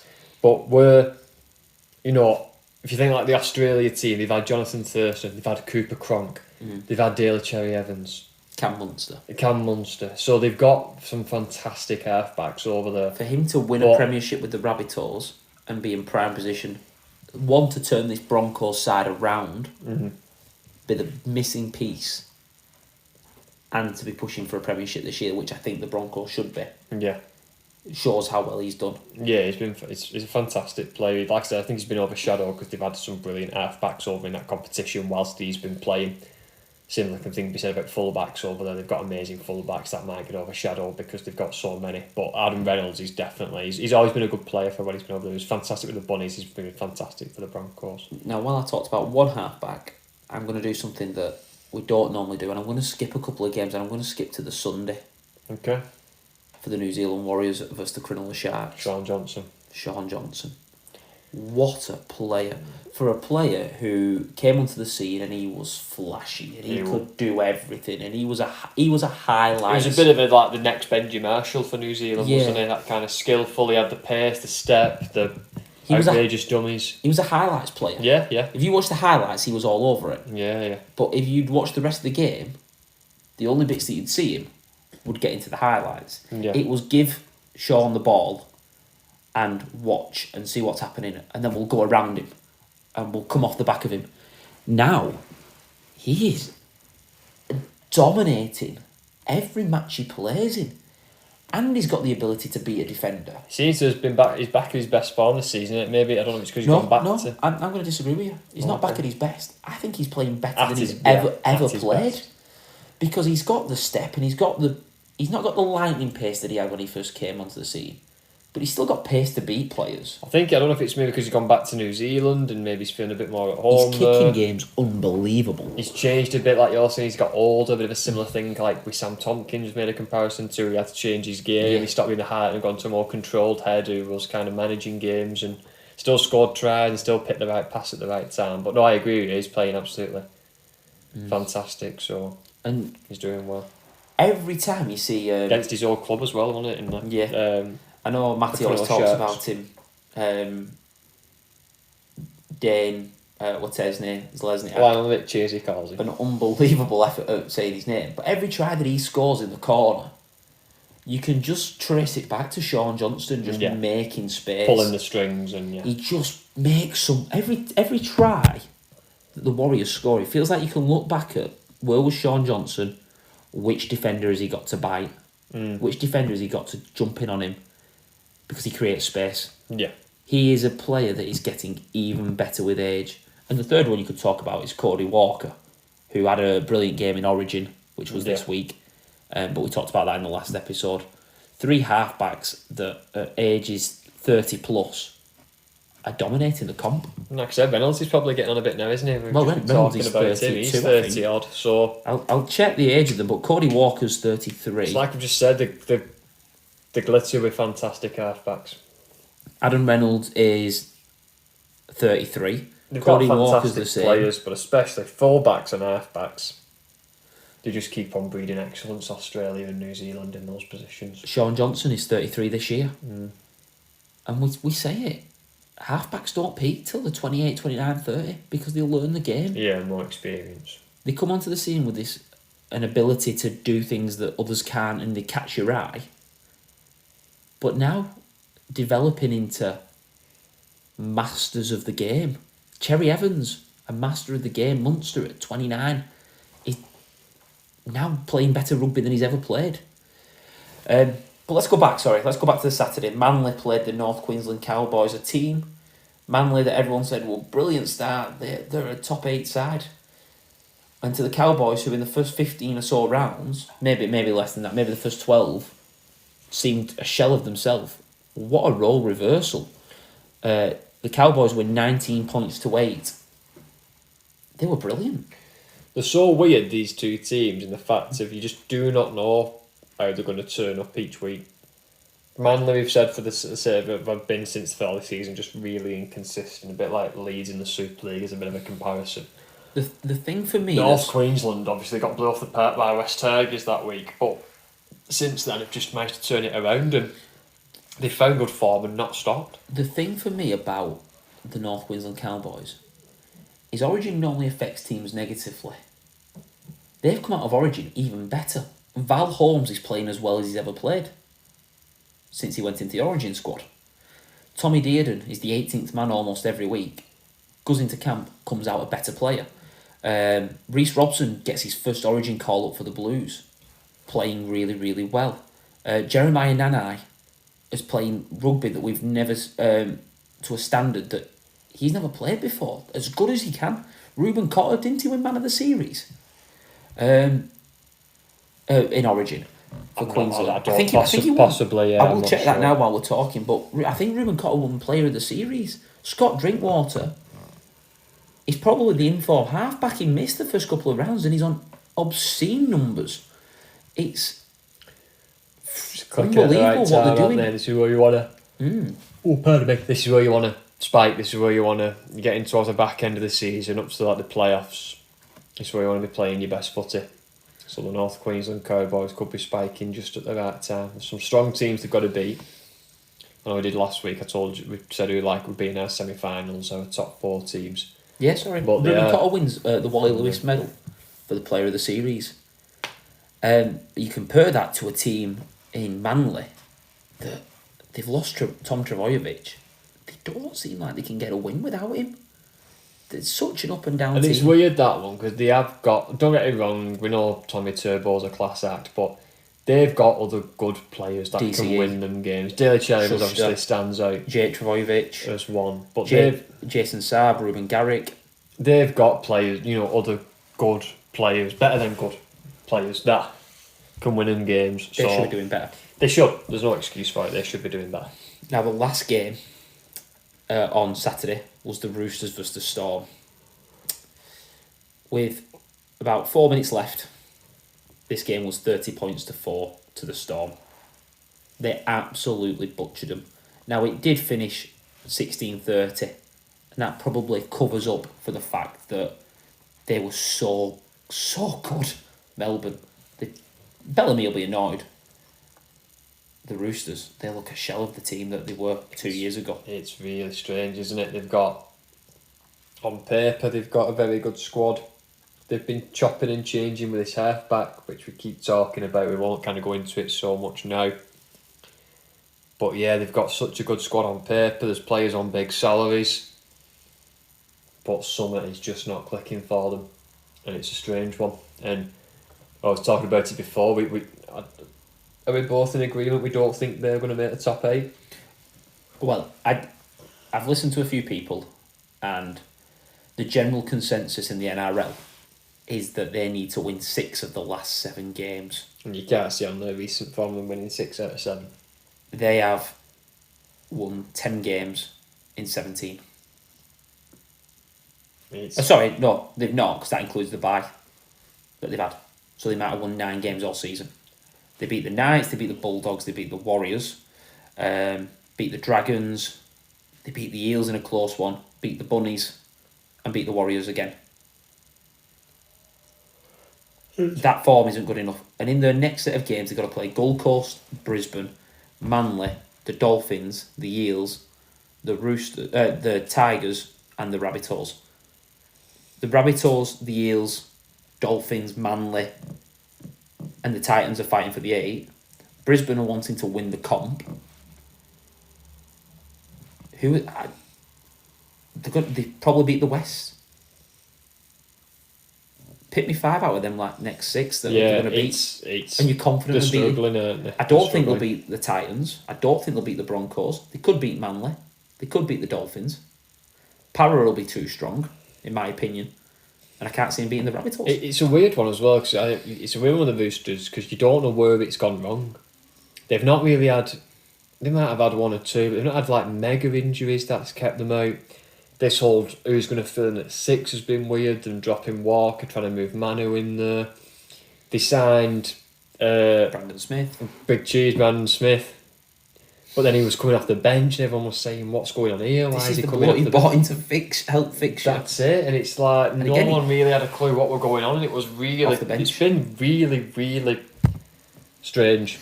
The Suaalii deal, the fact that they've got him for next year, but then he's going to go the year after that. It's just weird. It is. There's a weird things going on. So, no Tedesco in this game. Obviously, they give him a rest after Origin. I can't believe they give him a rest. They need to sort themselves out. Basically. But some brilliant tries. Xavier Coates, hat trick. He can fly. That interception. Yeah. He almost gets tackled, breaks away from it. Pace to burn. Just leaps on everyone else, doesn't he? And then his final try, how high he gets up to catch that, and then just puts it down like it's nothing. Yeah. Must be difficult if you've got Justin Olam on the inside of you as well, who's running a short ball, because he loves to hit a short ball. Yeah. The threats you have on that left hand side are unbelievable. Yeah, it's good, and the Melbourne are looking strong, and you know Melbourne are going to be strong, and they've done it well because they've done it without Pappenhausen, who's one of their superstars. Yeah. But you know they're always going to go well. No, it's going to be up there come the end of the season. So, what you'd probably expect from a Storm side. Yeah. Now, the Dolphins versus Penrith. Penrith. I'm just looking through the team here. No Crichton, no Brian Tottle. Obviously no Cleary because he's still injured. Who else are they missing there? More names than you can mention. And they beat the Dolphins. Unbelievable. It's a very big win, this, because it shows you they can. It shows that they've got strength in depth, which is what you need if you're going to be a really good squad and you want to win a comp. And there's been questions been asked, could they do it without Cleary? The answer's been yes, because they've won big games without him. So you're thinking if they're performing this well and beating teams without all these players, when those players do come back in, I mean, I think I can't remember. I saw something on the internet the other day. I can't remember who it was, but some Australian media pundit said, like, I won't be surprised if they went and did it again. And although there are, like I've said, there are strong teams. The NRL is, but yeah, I won't buy. And if they can get Cleary back, and when they get those players back and they've got all them back in, then you're going to say, yeah, I don't. They had a wobbly start, but again, it's not how you start, it's how you finish, and they're coming good at the right time with injuries. So when they get those players back, they're going to be a force to be reckoned with, aren't they? Yeah. The only question I've got for the Dolphins, the Hammer. Played centre, didn't he? Which he does play at Origin. The only thing I can assume is he's played all the Origin games. They've had Cody Nikorima at fullback when he's been there, and they've just said, listen, we're not going to ask you to do the meters. Go do a job at centre if it's not as intense as fullback. Not that it's not intense, but you're still looking very, very hard. Yeah, but he's going to be asked a lot more at fullback compared to centre. Yeah, that can be the only thing. But the Dolphins... Almost like a mini rest. It's not a rest because you're still playing. But yeah, every week there's a bit less pressure as well to be creative. The Dolphins still in 13th, 4 points off the top 8. The Dolphins very, still very going happy. Well. Yeah, they're still going well for now, a new team. Last game, the Eels versus the Gold Coast Titans. The Eels winning 25 points to 24. I've got a friend who's an Eels fan, and my first text to him was, it feels like the Titans can't win a game that's close. Yeah. I might be wrong in that, but that's the feeling I get. If a game's close, the Titans lose. I'm sorry, but that's just how it feels. I think the stats will back you up on that. They scored 10 points in the 6 minutes that the Eels were down to 11. Seavor getting sent off at Simbin for a high tackle. Yeah. Regan Campbell-Gillard getting Simbin for knees into the back. Both, I think, were right calls. It's been called out for that, Regan Campbell-Gillard. I've seen Buzz, who's quite a big Australian, does like the NRL 360 shows, called him out for it. And I'm not a fan of Buzz. no, he's... I just think he's obviously not meant to hurt him. It's just a bad... He's timed it wrong and whatever.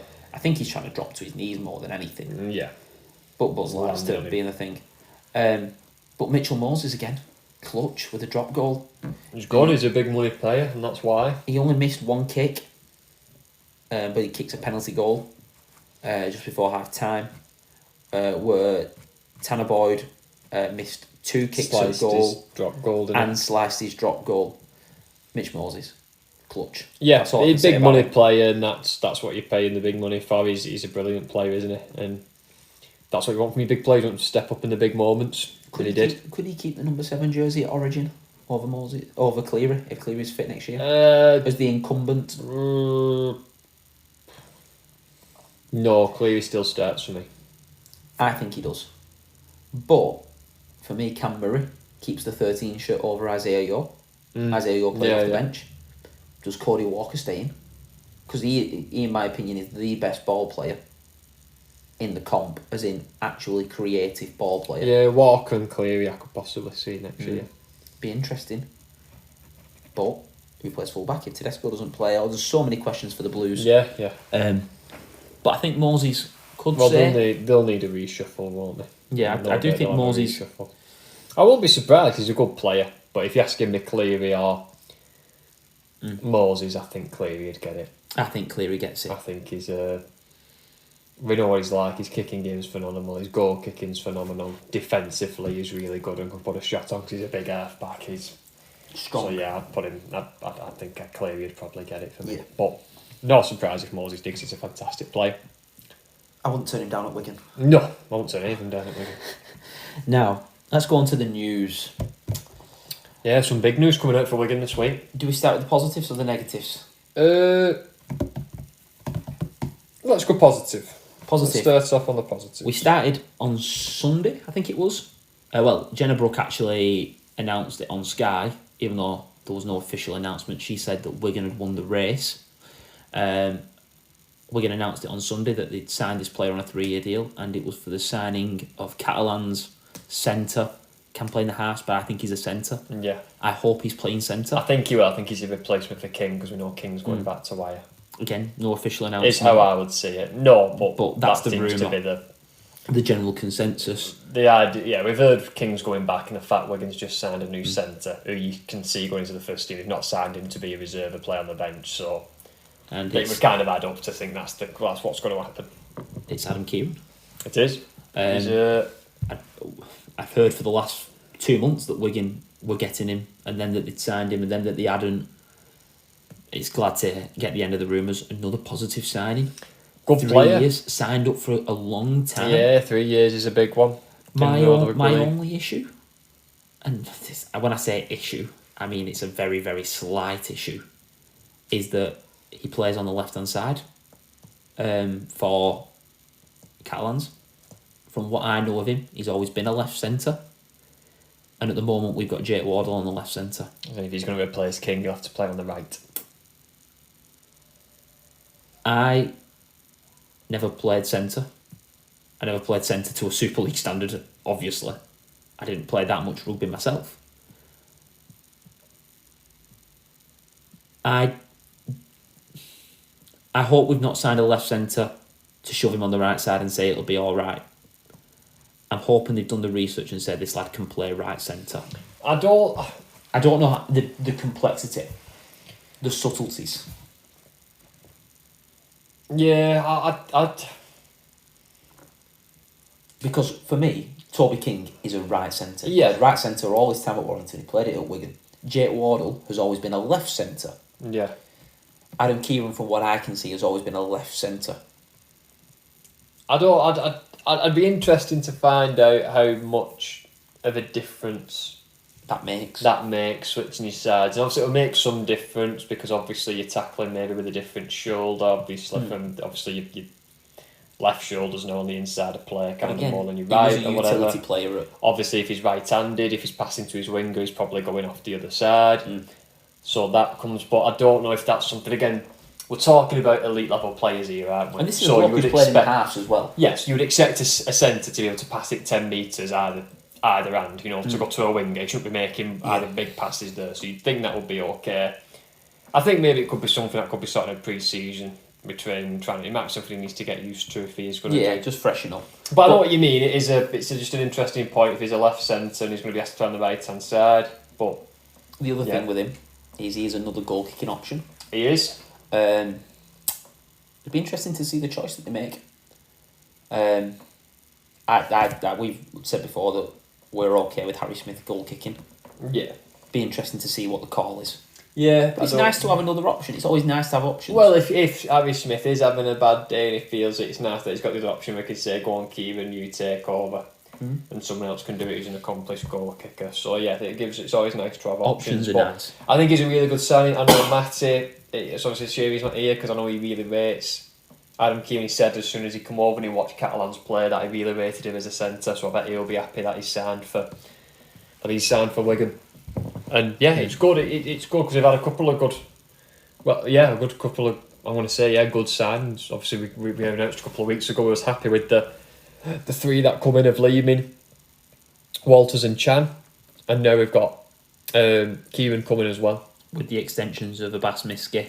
Miski's signed and the 3-year deal O'Neill signed on, and the 3-year announcement of Cade Ellis. We did briefly mention it before. Yeah,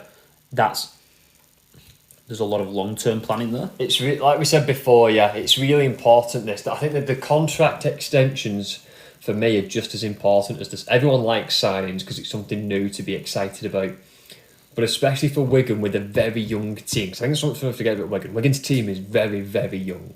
And I think actually, like I said before, we're not that far. We've won a Challenge Cup final with this team. We're not that far off a grand final. And you have to build. You don't. If 5 or 6 players got off contract and got snapped up, you're back to a rebuilding phase where you've got to go again. Your time for winning grand finals probably been and gone. So those extensions are key. Yeah. To get them in, get your new players in to add spare, build consistency on a true change. We also missed the Havard deal. We'll go from there. Havard, obviously, absolutely. Yeah, obviously we know we've got some changes with Piers Paul going. There's still a bit of uncertainty around Kate Costin if he's going to stay on or not. And may go. So that'll sort itself out, and we back Wigan as a club to make the correct decisions. But no, I think it's going to be. I think it's good. And like I said, I think those extensions are just as important as the signings for me. To get that consistency and get your art moving forward. Because we need to build on this, get stronger each season, get the players more familiar, get the new signings integrated in quickly. Yeah. And that's how we're going to progress now. We're going to go on. So it's definitely with the signings and the extensions, the future's looking exciting. Definitely. Now, probably the biggest news. There was always a feeling that this was going to come. Yeah. But Ian Lenagan will be standing down at the end of the season as chairman and owner. Yeah. To be taken over by Mike Danson, who was already a major shareholder in the club and will now be taking over. I don't know the percentages, but Danson will be taking over. He's also bought the Latics. And I imagine there was a plan there for the clubs to work more closely together with the same owner, but that's going away from the point that we want to really talk about. Yeah. Ian Lenagan has done so many positive things for this club, and the journey that he's took this club on will never ever be forgotten. From taking over in 2006, I want to say 2007. Yeah, somewhere in very difficult times. I remember obviously I was a very young lad there, and I spoke to my dad about what it was like before that. The money that he's pumped into Wigan, the investment in the youth and investment in our academy structures. I can't even begin to talk about all the different things that he's done for this club.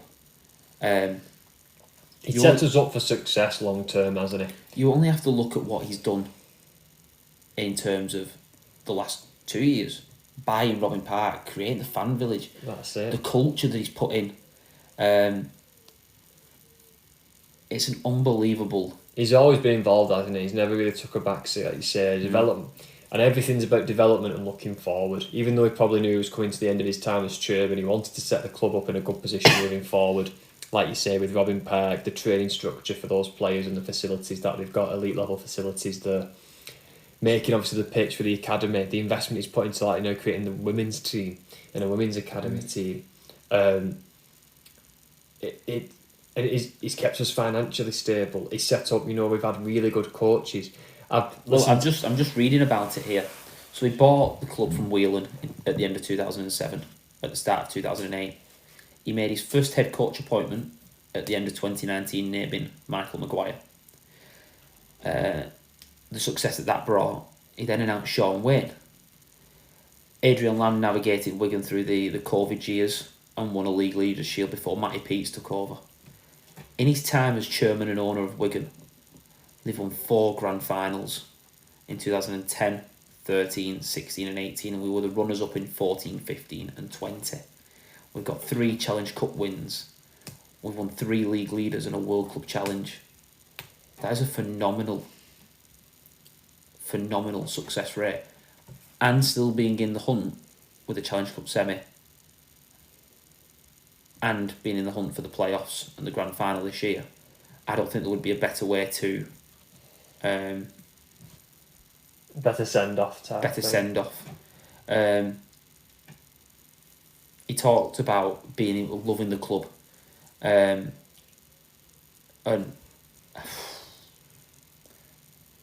his involvement, he was there as a young kid, he loved this club. You can go on, and I suggest you go and read the document that he, not the document, the release that Wigan have done, where he talks about his memories of this club. He has been an admiration. He has done so much benefit for this club, and I think he'll go down alongside the likes of Maurice Lindsay as Wigan's greatest ever chairman, most influential. He would be a true great, and for me, obviously they've announced that Professor Chris Brooks will take over. Is it Professor Chris Brooks? Have I got that right? Yeah. As chairman, and I would 100% support his first act being inducting Ian Lenagan into Wigan's Hall of Fame. Yeah. No, he's been there, hasn't he? And I remember I listened to an episode of the 80 League podcast with Chris Radlinski. Yeah. And he said Ian Lenagan really in his position that he has currently with the club, Chris Radlinski, he really kind of took him under his wing, but gave him access to everything. And he said, right, you need to come and learn the ropes. And he showed him and sat down and went through like the finances of the club and the in-depth, you know. And it was almost like he's always like mentored him in this role, where he's gone from player to actually being behind the scenes with the club. But he's highlighted the right people in Chris Radlinski. Yeah. He's always done that, hasn't he? You know, we've said before on this podcast, we got made fun out of for our coaching setup, particularly at the start of last year, because obviously it was Matty Peet, an unheard of coach. Lee Breer's come into the coach, or Lachlan, who was in his first year of like proper coach after being a player, and everyone, you know, you saw the thing when you order your coaching team off Wish and all the memes and stuff like that, and you obviously you tell them with a pinch of salt, I mean, from banter pages and whatever, and opposition fans groups and whatever, but his ability to spot talent, give it a chance, nurture them, give them time, and like you say, and take advice from the right people. What a coach we've got in Matty Peet, who's impressing people, even though he's not really played professionally or coached a professional team before.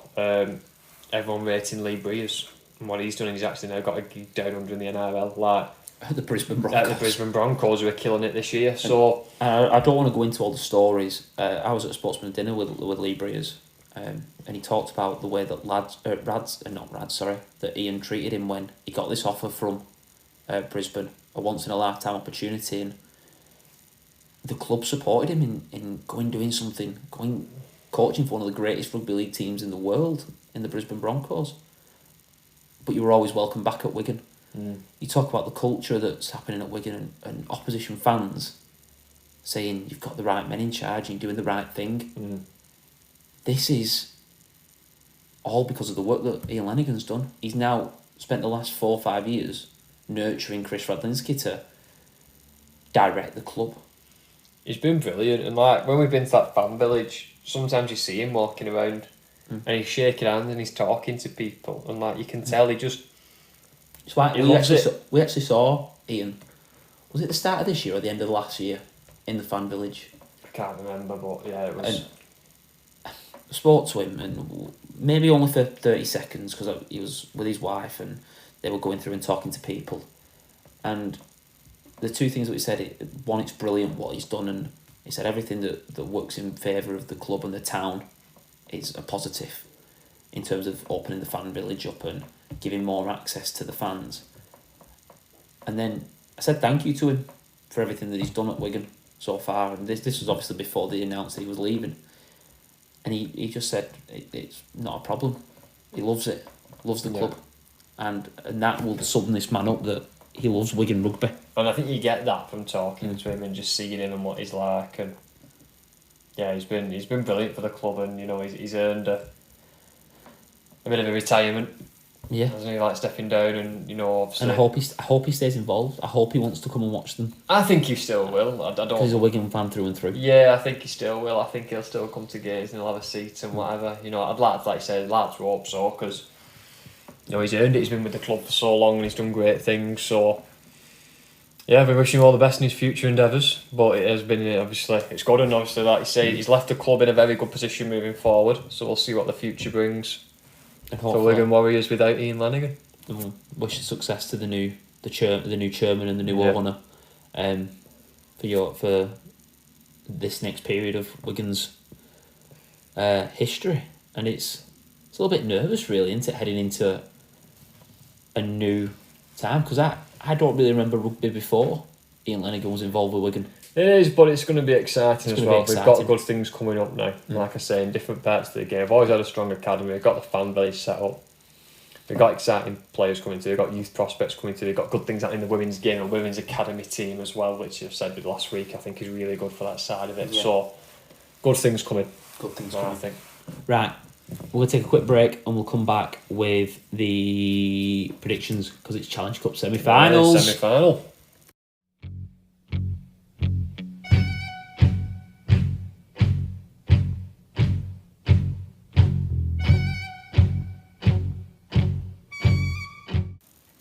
So, we're going to do the predictions.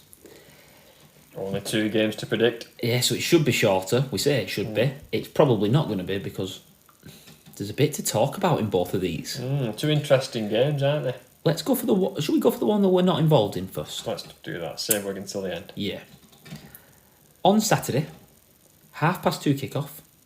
It's Lee versus Saints. We think at the Halliwell Jones. I think it's the Halliwell Halliwell Jones. We're not too sure, but I think it is the Halliwell Jones. Yeah. It would make sense. It's the Halliwell Jones, isn't it? Yeah. Lee and Saints. But yeah, I'm confident that. Yeah. Please don't correct me if I'm wrong. It's somewhere. 2 very, very... It's on a rugby league pitch somewhere, I'll find that out. Say that, it's probably being played at a rugby union pitch now, knowing my look after that comment. 2 very, very different teams. Let's go for who we're going to predict first. Okay. I'm going to go, and I'm going to go Lee. Okay. Lewis, who are you going? I'm going Saints. And I'm guessing, because we've not spoke about this beforehand, for the 2 opposite reasons. Okay. Why are you going Saints?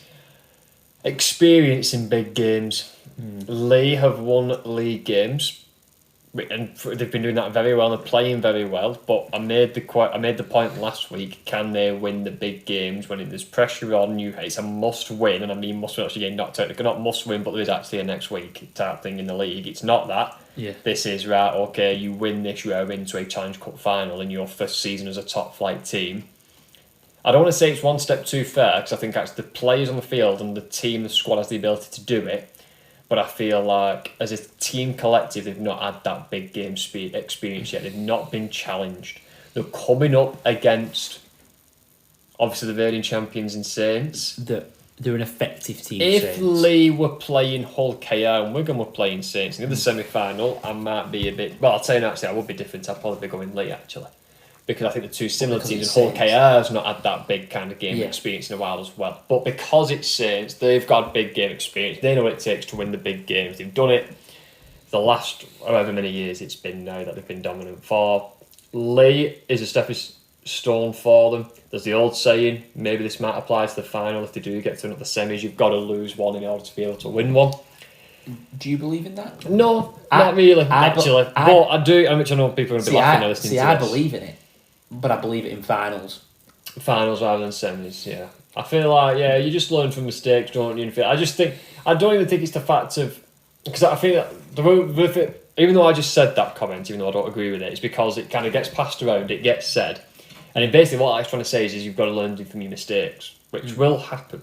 You've got to learn how to deal with the pressure of a final. Yeah, that's a big thing. But I just think, just sorry, because I know I'm waffling a bit here. But basically, Saints have got the big game experience. Leeds, the first time they've been in a real big game semi-final.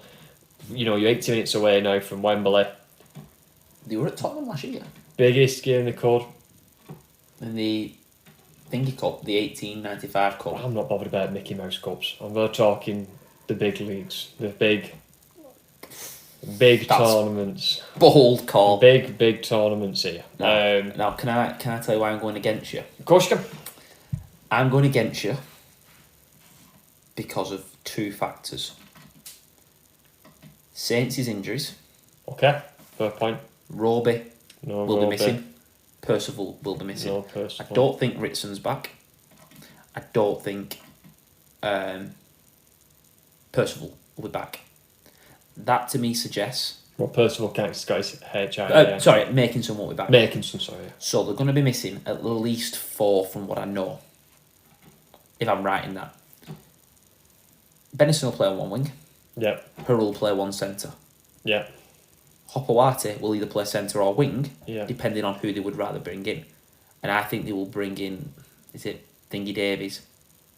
Ben Davies. Ben Davies at centre. If he's still at Saints, I've not heard his name for a long time. Otherwise, I don't know who else they're going to play there, unless they play a second rower there, which weakens them somewhere else. Yeah. And you know my opinion on weakening one position to fix an issue. Yep. I'm not a fan of it. I think Lee, Pape missed the previous game against Salford with illness. Okay. So hopefully should be fine.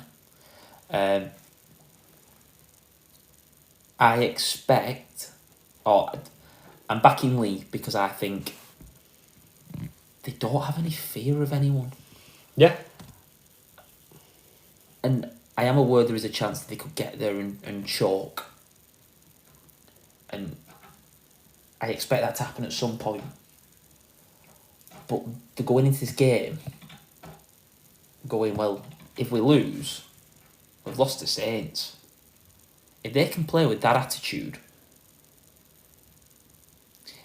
if you just said to Derek Bowman at the start of the year, you get a Challenge Cup semi-final and lose to Saints, he'd probably snatch your hands off. No, definitely, yeah, 100%. They're going into this game, and no matter how well they've played, you're still going, it's Saints. It's a game they get to play as underdogs. And the strike power they have, adding the experience of O'Brien, Briscoe, Hardacre, Ricky Latelli,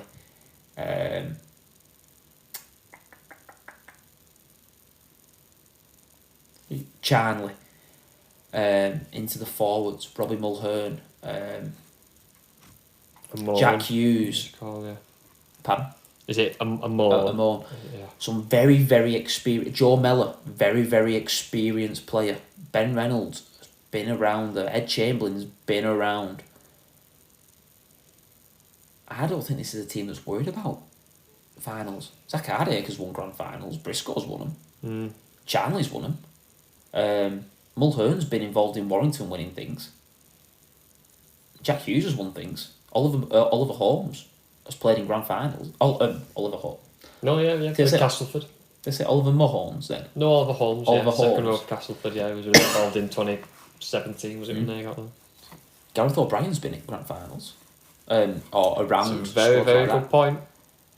They have got experienced players. Lachlan Lamb's the played in block. the NRL. Edwin Apape played in a World Cup. Ricky Latelli was in a Challenge Cup final last year for Huddersfield. Yeah. I'm actually looking at a squad going, this isn't a championship squad that's got there. These are players that have been at the top level or are currently at the top level. Yeah, it's a fair point. And that's why I'm going to...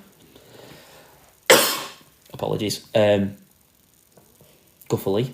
Yeah, it's a fair point. I think if Lee are going to do well in this game, they need a good start. I think if Saints go 12-0 up early, are Lee going to have again, knowing the pressure that they're under, knowing it's knockout and they could be, they're going to have that character to bounce Similar back thing and that I said possibly about get Wigan. behind. Similar thing that I said about Wigan earlier on when we talked about the Warrington game.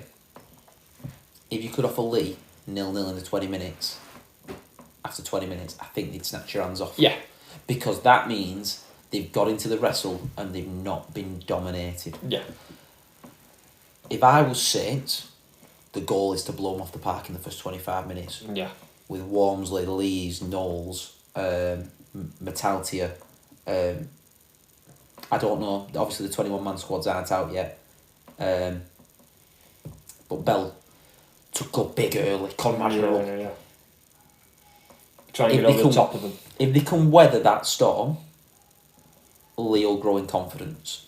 Yeah. And that's the conversation that's got to be had. Yeah, it's a fair. I think it's going to be a close game. I don't think it's going to be. I'm not. I've said Saints, but that isn't an easy decision. I just think on paper the match, Lee are in the better form going into the cup. But obviously it's cups. People say you can write form out the window. Yeah, I never think about form. But it's one of those. I think it's like I say. It's going to be a very close game. In my opinion, it'll be a very good game to watch. I think both semi-finals are going to be very good to watch. But yeah, I've gone Saints just because, like I said, that big game experience they've got. Leave not this collective group of players hasn't been involved in the game like this. Saints have. They've been there. They've done it. They know what it takes. So now over to Headingley. I know this one's at Headingley because it is at Headingley. I've got the tickets. 5:30 kickoff. Yeah. Hull KR versus Wigan. Yes. Now, I'm not going to ask. I'm going to assume your prediction is Wigan. Yes. Please tell me I'm not wrong. No, you're not wrong. Thank you. Right. Source mine. Always got to back Wigan. Always. I'd back Wigan to beat the Aussies with 28 players missing. Because I back them with blind faith every week. Because I can't back against my team. I can't do it. There's a couple of questions that have got to be asked. Mikey Lewis obviously should be back after his layoff with the HIA. Who plays fullback? Can Brad Schneider play? I don't know the rules on that, and I've took the opinion of I'm not thinking about it until the 21-man squad, because if he's eligible to play, he'll be in the 21-man squad. You should be allowed to play, shouldn't it? I don't know the rules. Is the rule not just if you've played for another team that's been knocked out of the cup, you're not allowed to play? I don't know. Right, okay. I don't know if you have to be signed so far in advance of the next round or things like that. Right. Yeah, that'd be interesting. But I'm working off the assumption that he's going to play. Yeah. I think Wigan have to play with the same mindset that they played at Warrington. Yeah. Direct, straight, work hard, defend hard. And the longer this game goes on, Wigan have been in Challenge Cup semi-finals. Wigan have been to Challenge Cup finals. Similar thing that you said about Saints. But for me in this situation, the inexperienced team of Hull KR, and I don't mean they're inexperienced because they've got some great players who've been in Sean Kenny-Dowd, Tom Opacek, just to name the first two off the top of my head. Ryan Hall have all played grand finals and done all that. But if you were looking at the two sides, who's most experienced in terms of winning trophies recently, you would have to say Wigan are the more successful team. Yeah. So they'll be going in with the experience of playing in them big games. I think we're going to be massive favourites. I actually think it's Hull KR that have got the injury issues. They are. I think we're going to be favourites for that. And quite big favourites, to be fair. For the fact that Hull KR have got quite a bit of injuries. They've dipped off a little bit I know obviously they've won in Golden Point the other week, but they have had a dip off in performance, lost the Hull Derby a couple of weeks ago, and again you can put that down to a couple of bodies missing for them. So yeah, I'm just having a look now at the Hull KR team that played on Friday night against Leeds. Ethan Ryan was at fullback. Lewis Senior, Tom Opacek, Kenny Dowell, and Ryan Hall. The first name that's clearly missing there, obviously Lachlan Cooter's retired. Yeah. And Corey Hall not playing, injured. If they mind up having to put that Ethan Ryan at fullback or something like that. Yeah. Brad Schneider and Rowan Mills were the halves.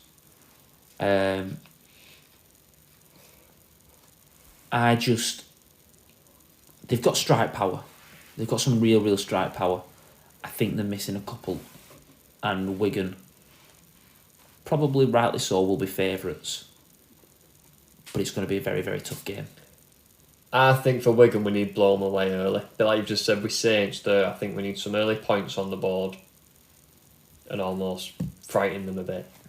So I think we need a really good, positive, I wouldn't say points. I think keep the ball in play, set for set, and like we did with Warrington, the longer this game goes, we've got strike power. If we went 6-0, if we score early, I want us to go set for set and tire their middles out. That's the way I think we play the best rugby, when we're direct and we make teams get into a wrestle.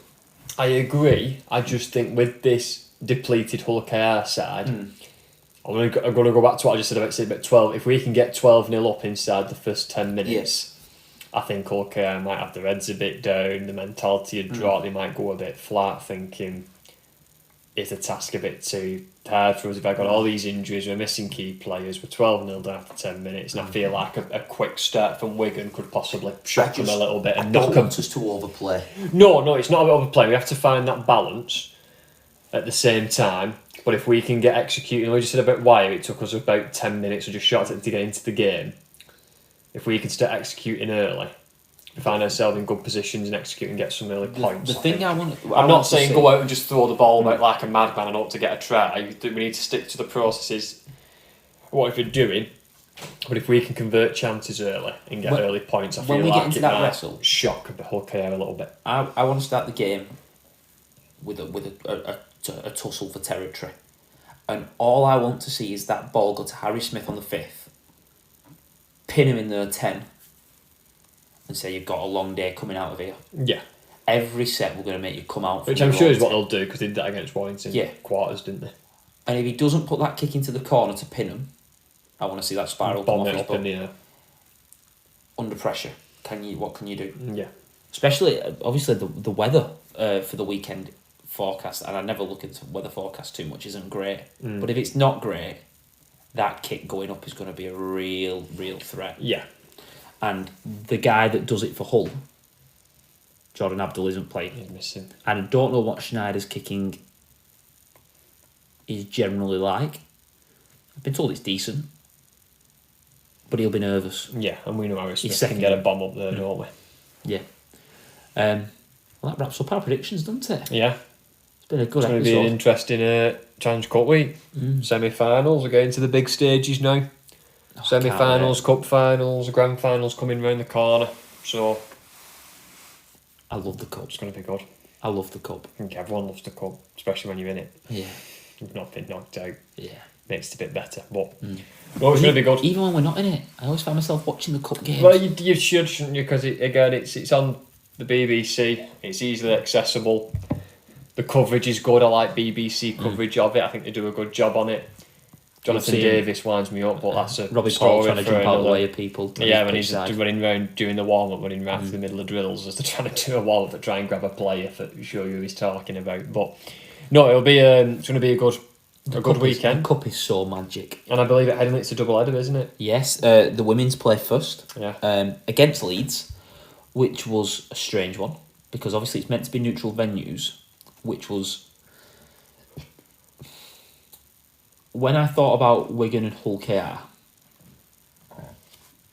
I was trying to figure out a middle ground, and Leeds was the one. Yeah. I then found out after that Wigan's women were going to play Leeds as a double header, and I thought they can't put it at Headingley because that defies the point of having a neutral ground. Yeah. So I thought, well, it's got to go to Huddersfield, but then I thought it's an unfair trip. Really, it's probably 2 hours from Hull, where it's only really an hour from Wigan, depending on the traffic. So I thought maybe that's out, and I couldn't figure out anywhere that would work. It's hard with Hull teams because both Hull is the other side of Yorkshire. For them to get to Leeds, although they're both in Yorkshire, so you think, oh well, Hull's closer. It's not really, because it's a massive trek all across all of Yorkshire to get there, which is a big county. So, but no, I know what you mean. But it's going to be a double header.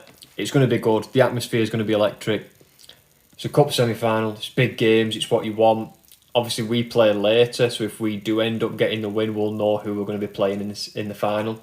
That result will already be decided for us.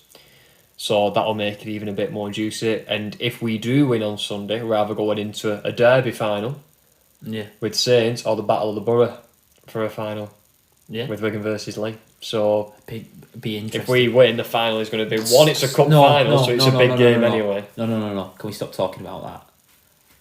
Just win on Sunday. Yeah, we know. But Win I'm on just trying Sunday. to big it up. Win on Sunday. That's all that I matters. think we will. There is no game more important than the next one. No, Right. I can't wait. It's going to be good. I'm sat in work getting nervous, me, thinking about it. No, I think we'll win. I'm quite confident. Come on, Wigan. I've said it now. Thank you for listening. It's been brilliant. It has. Cheers, Tom. See you next week. Bye-bye.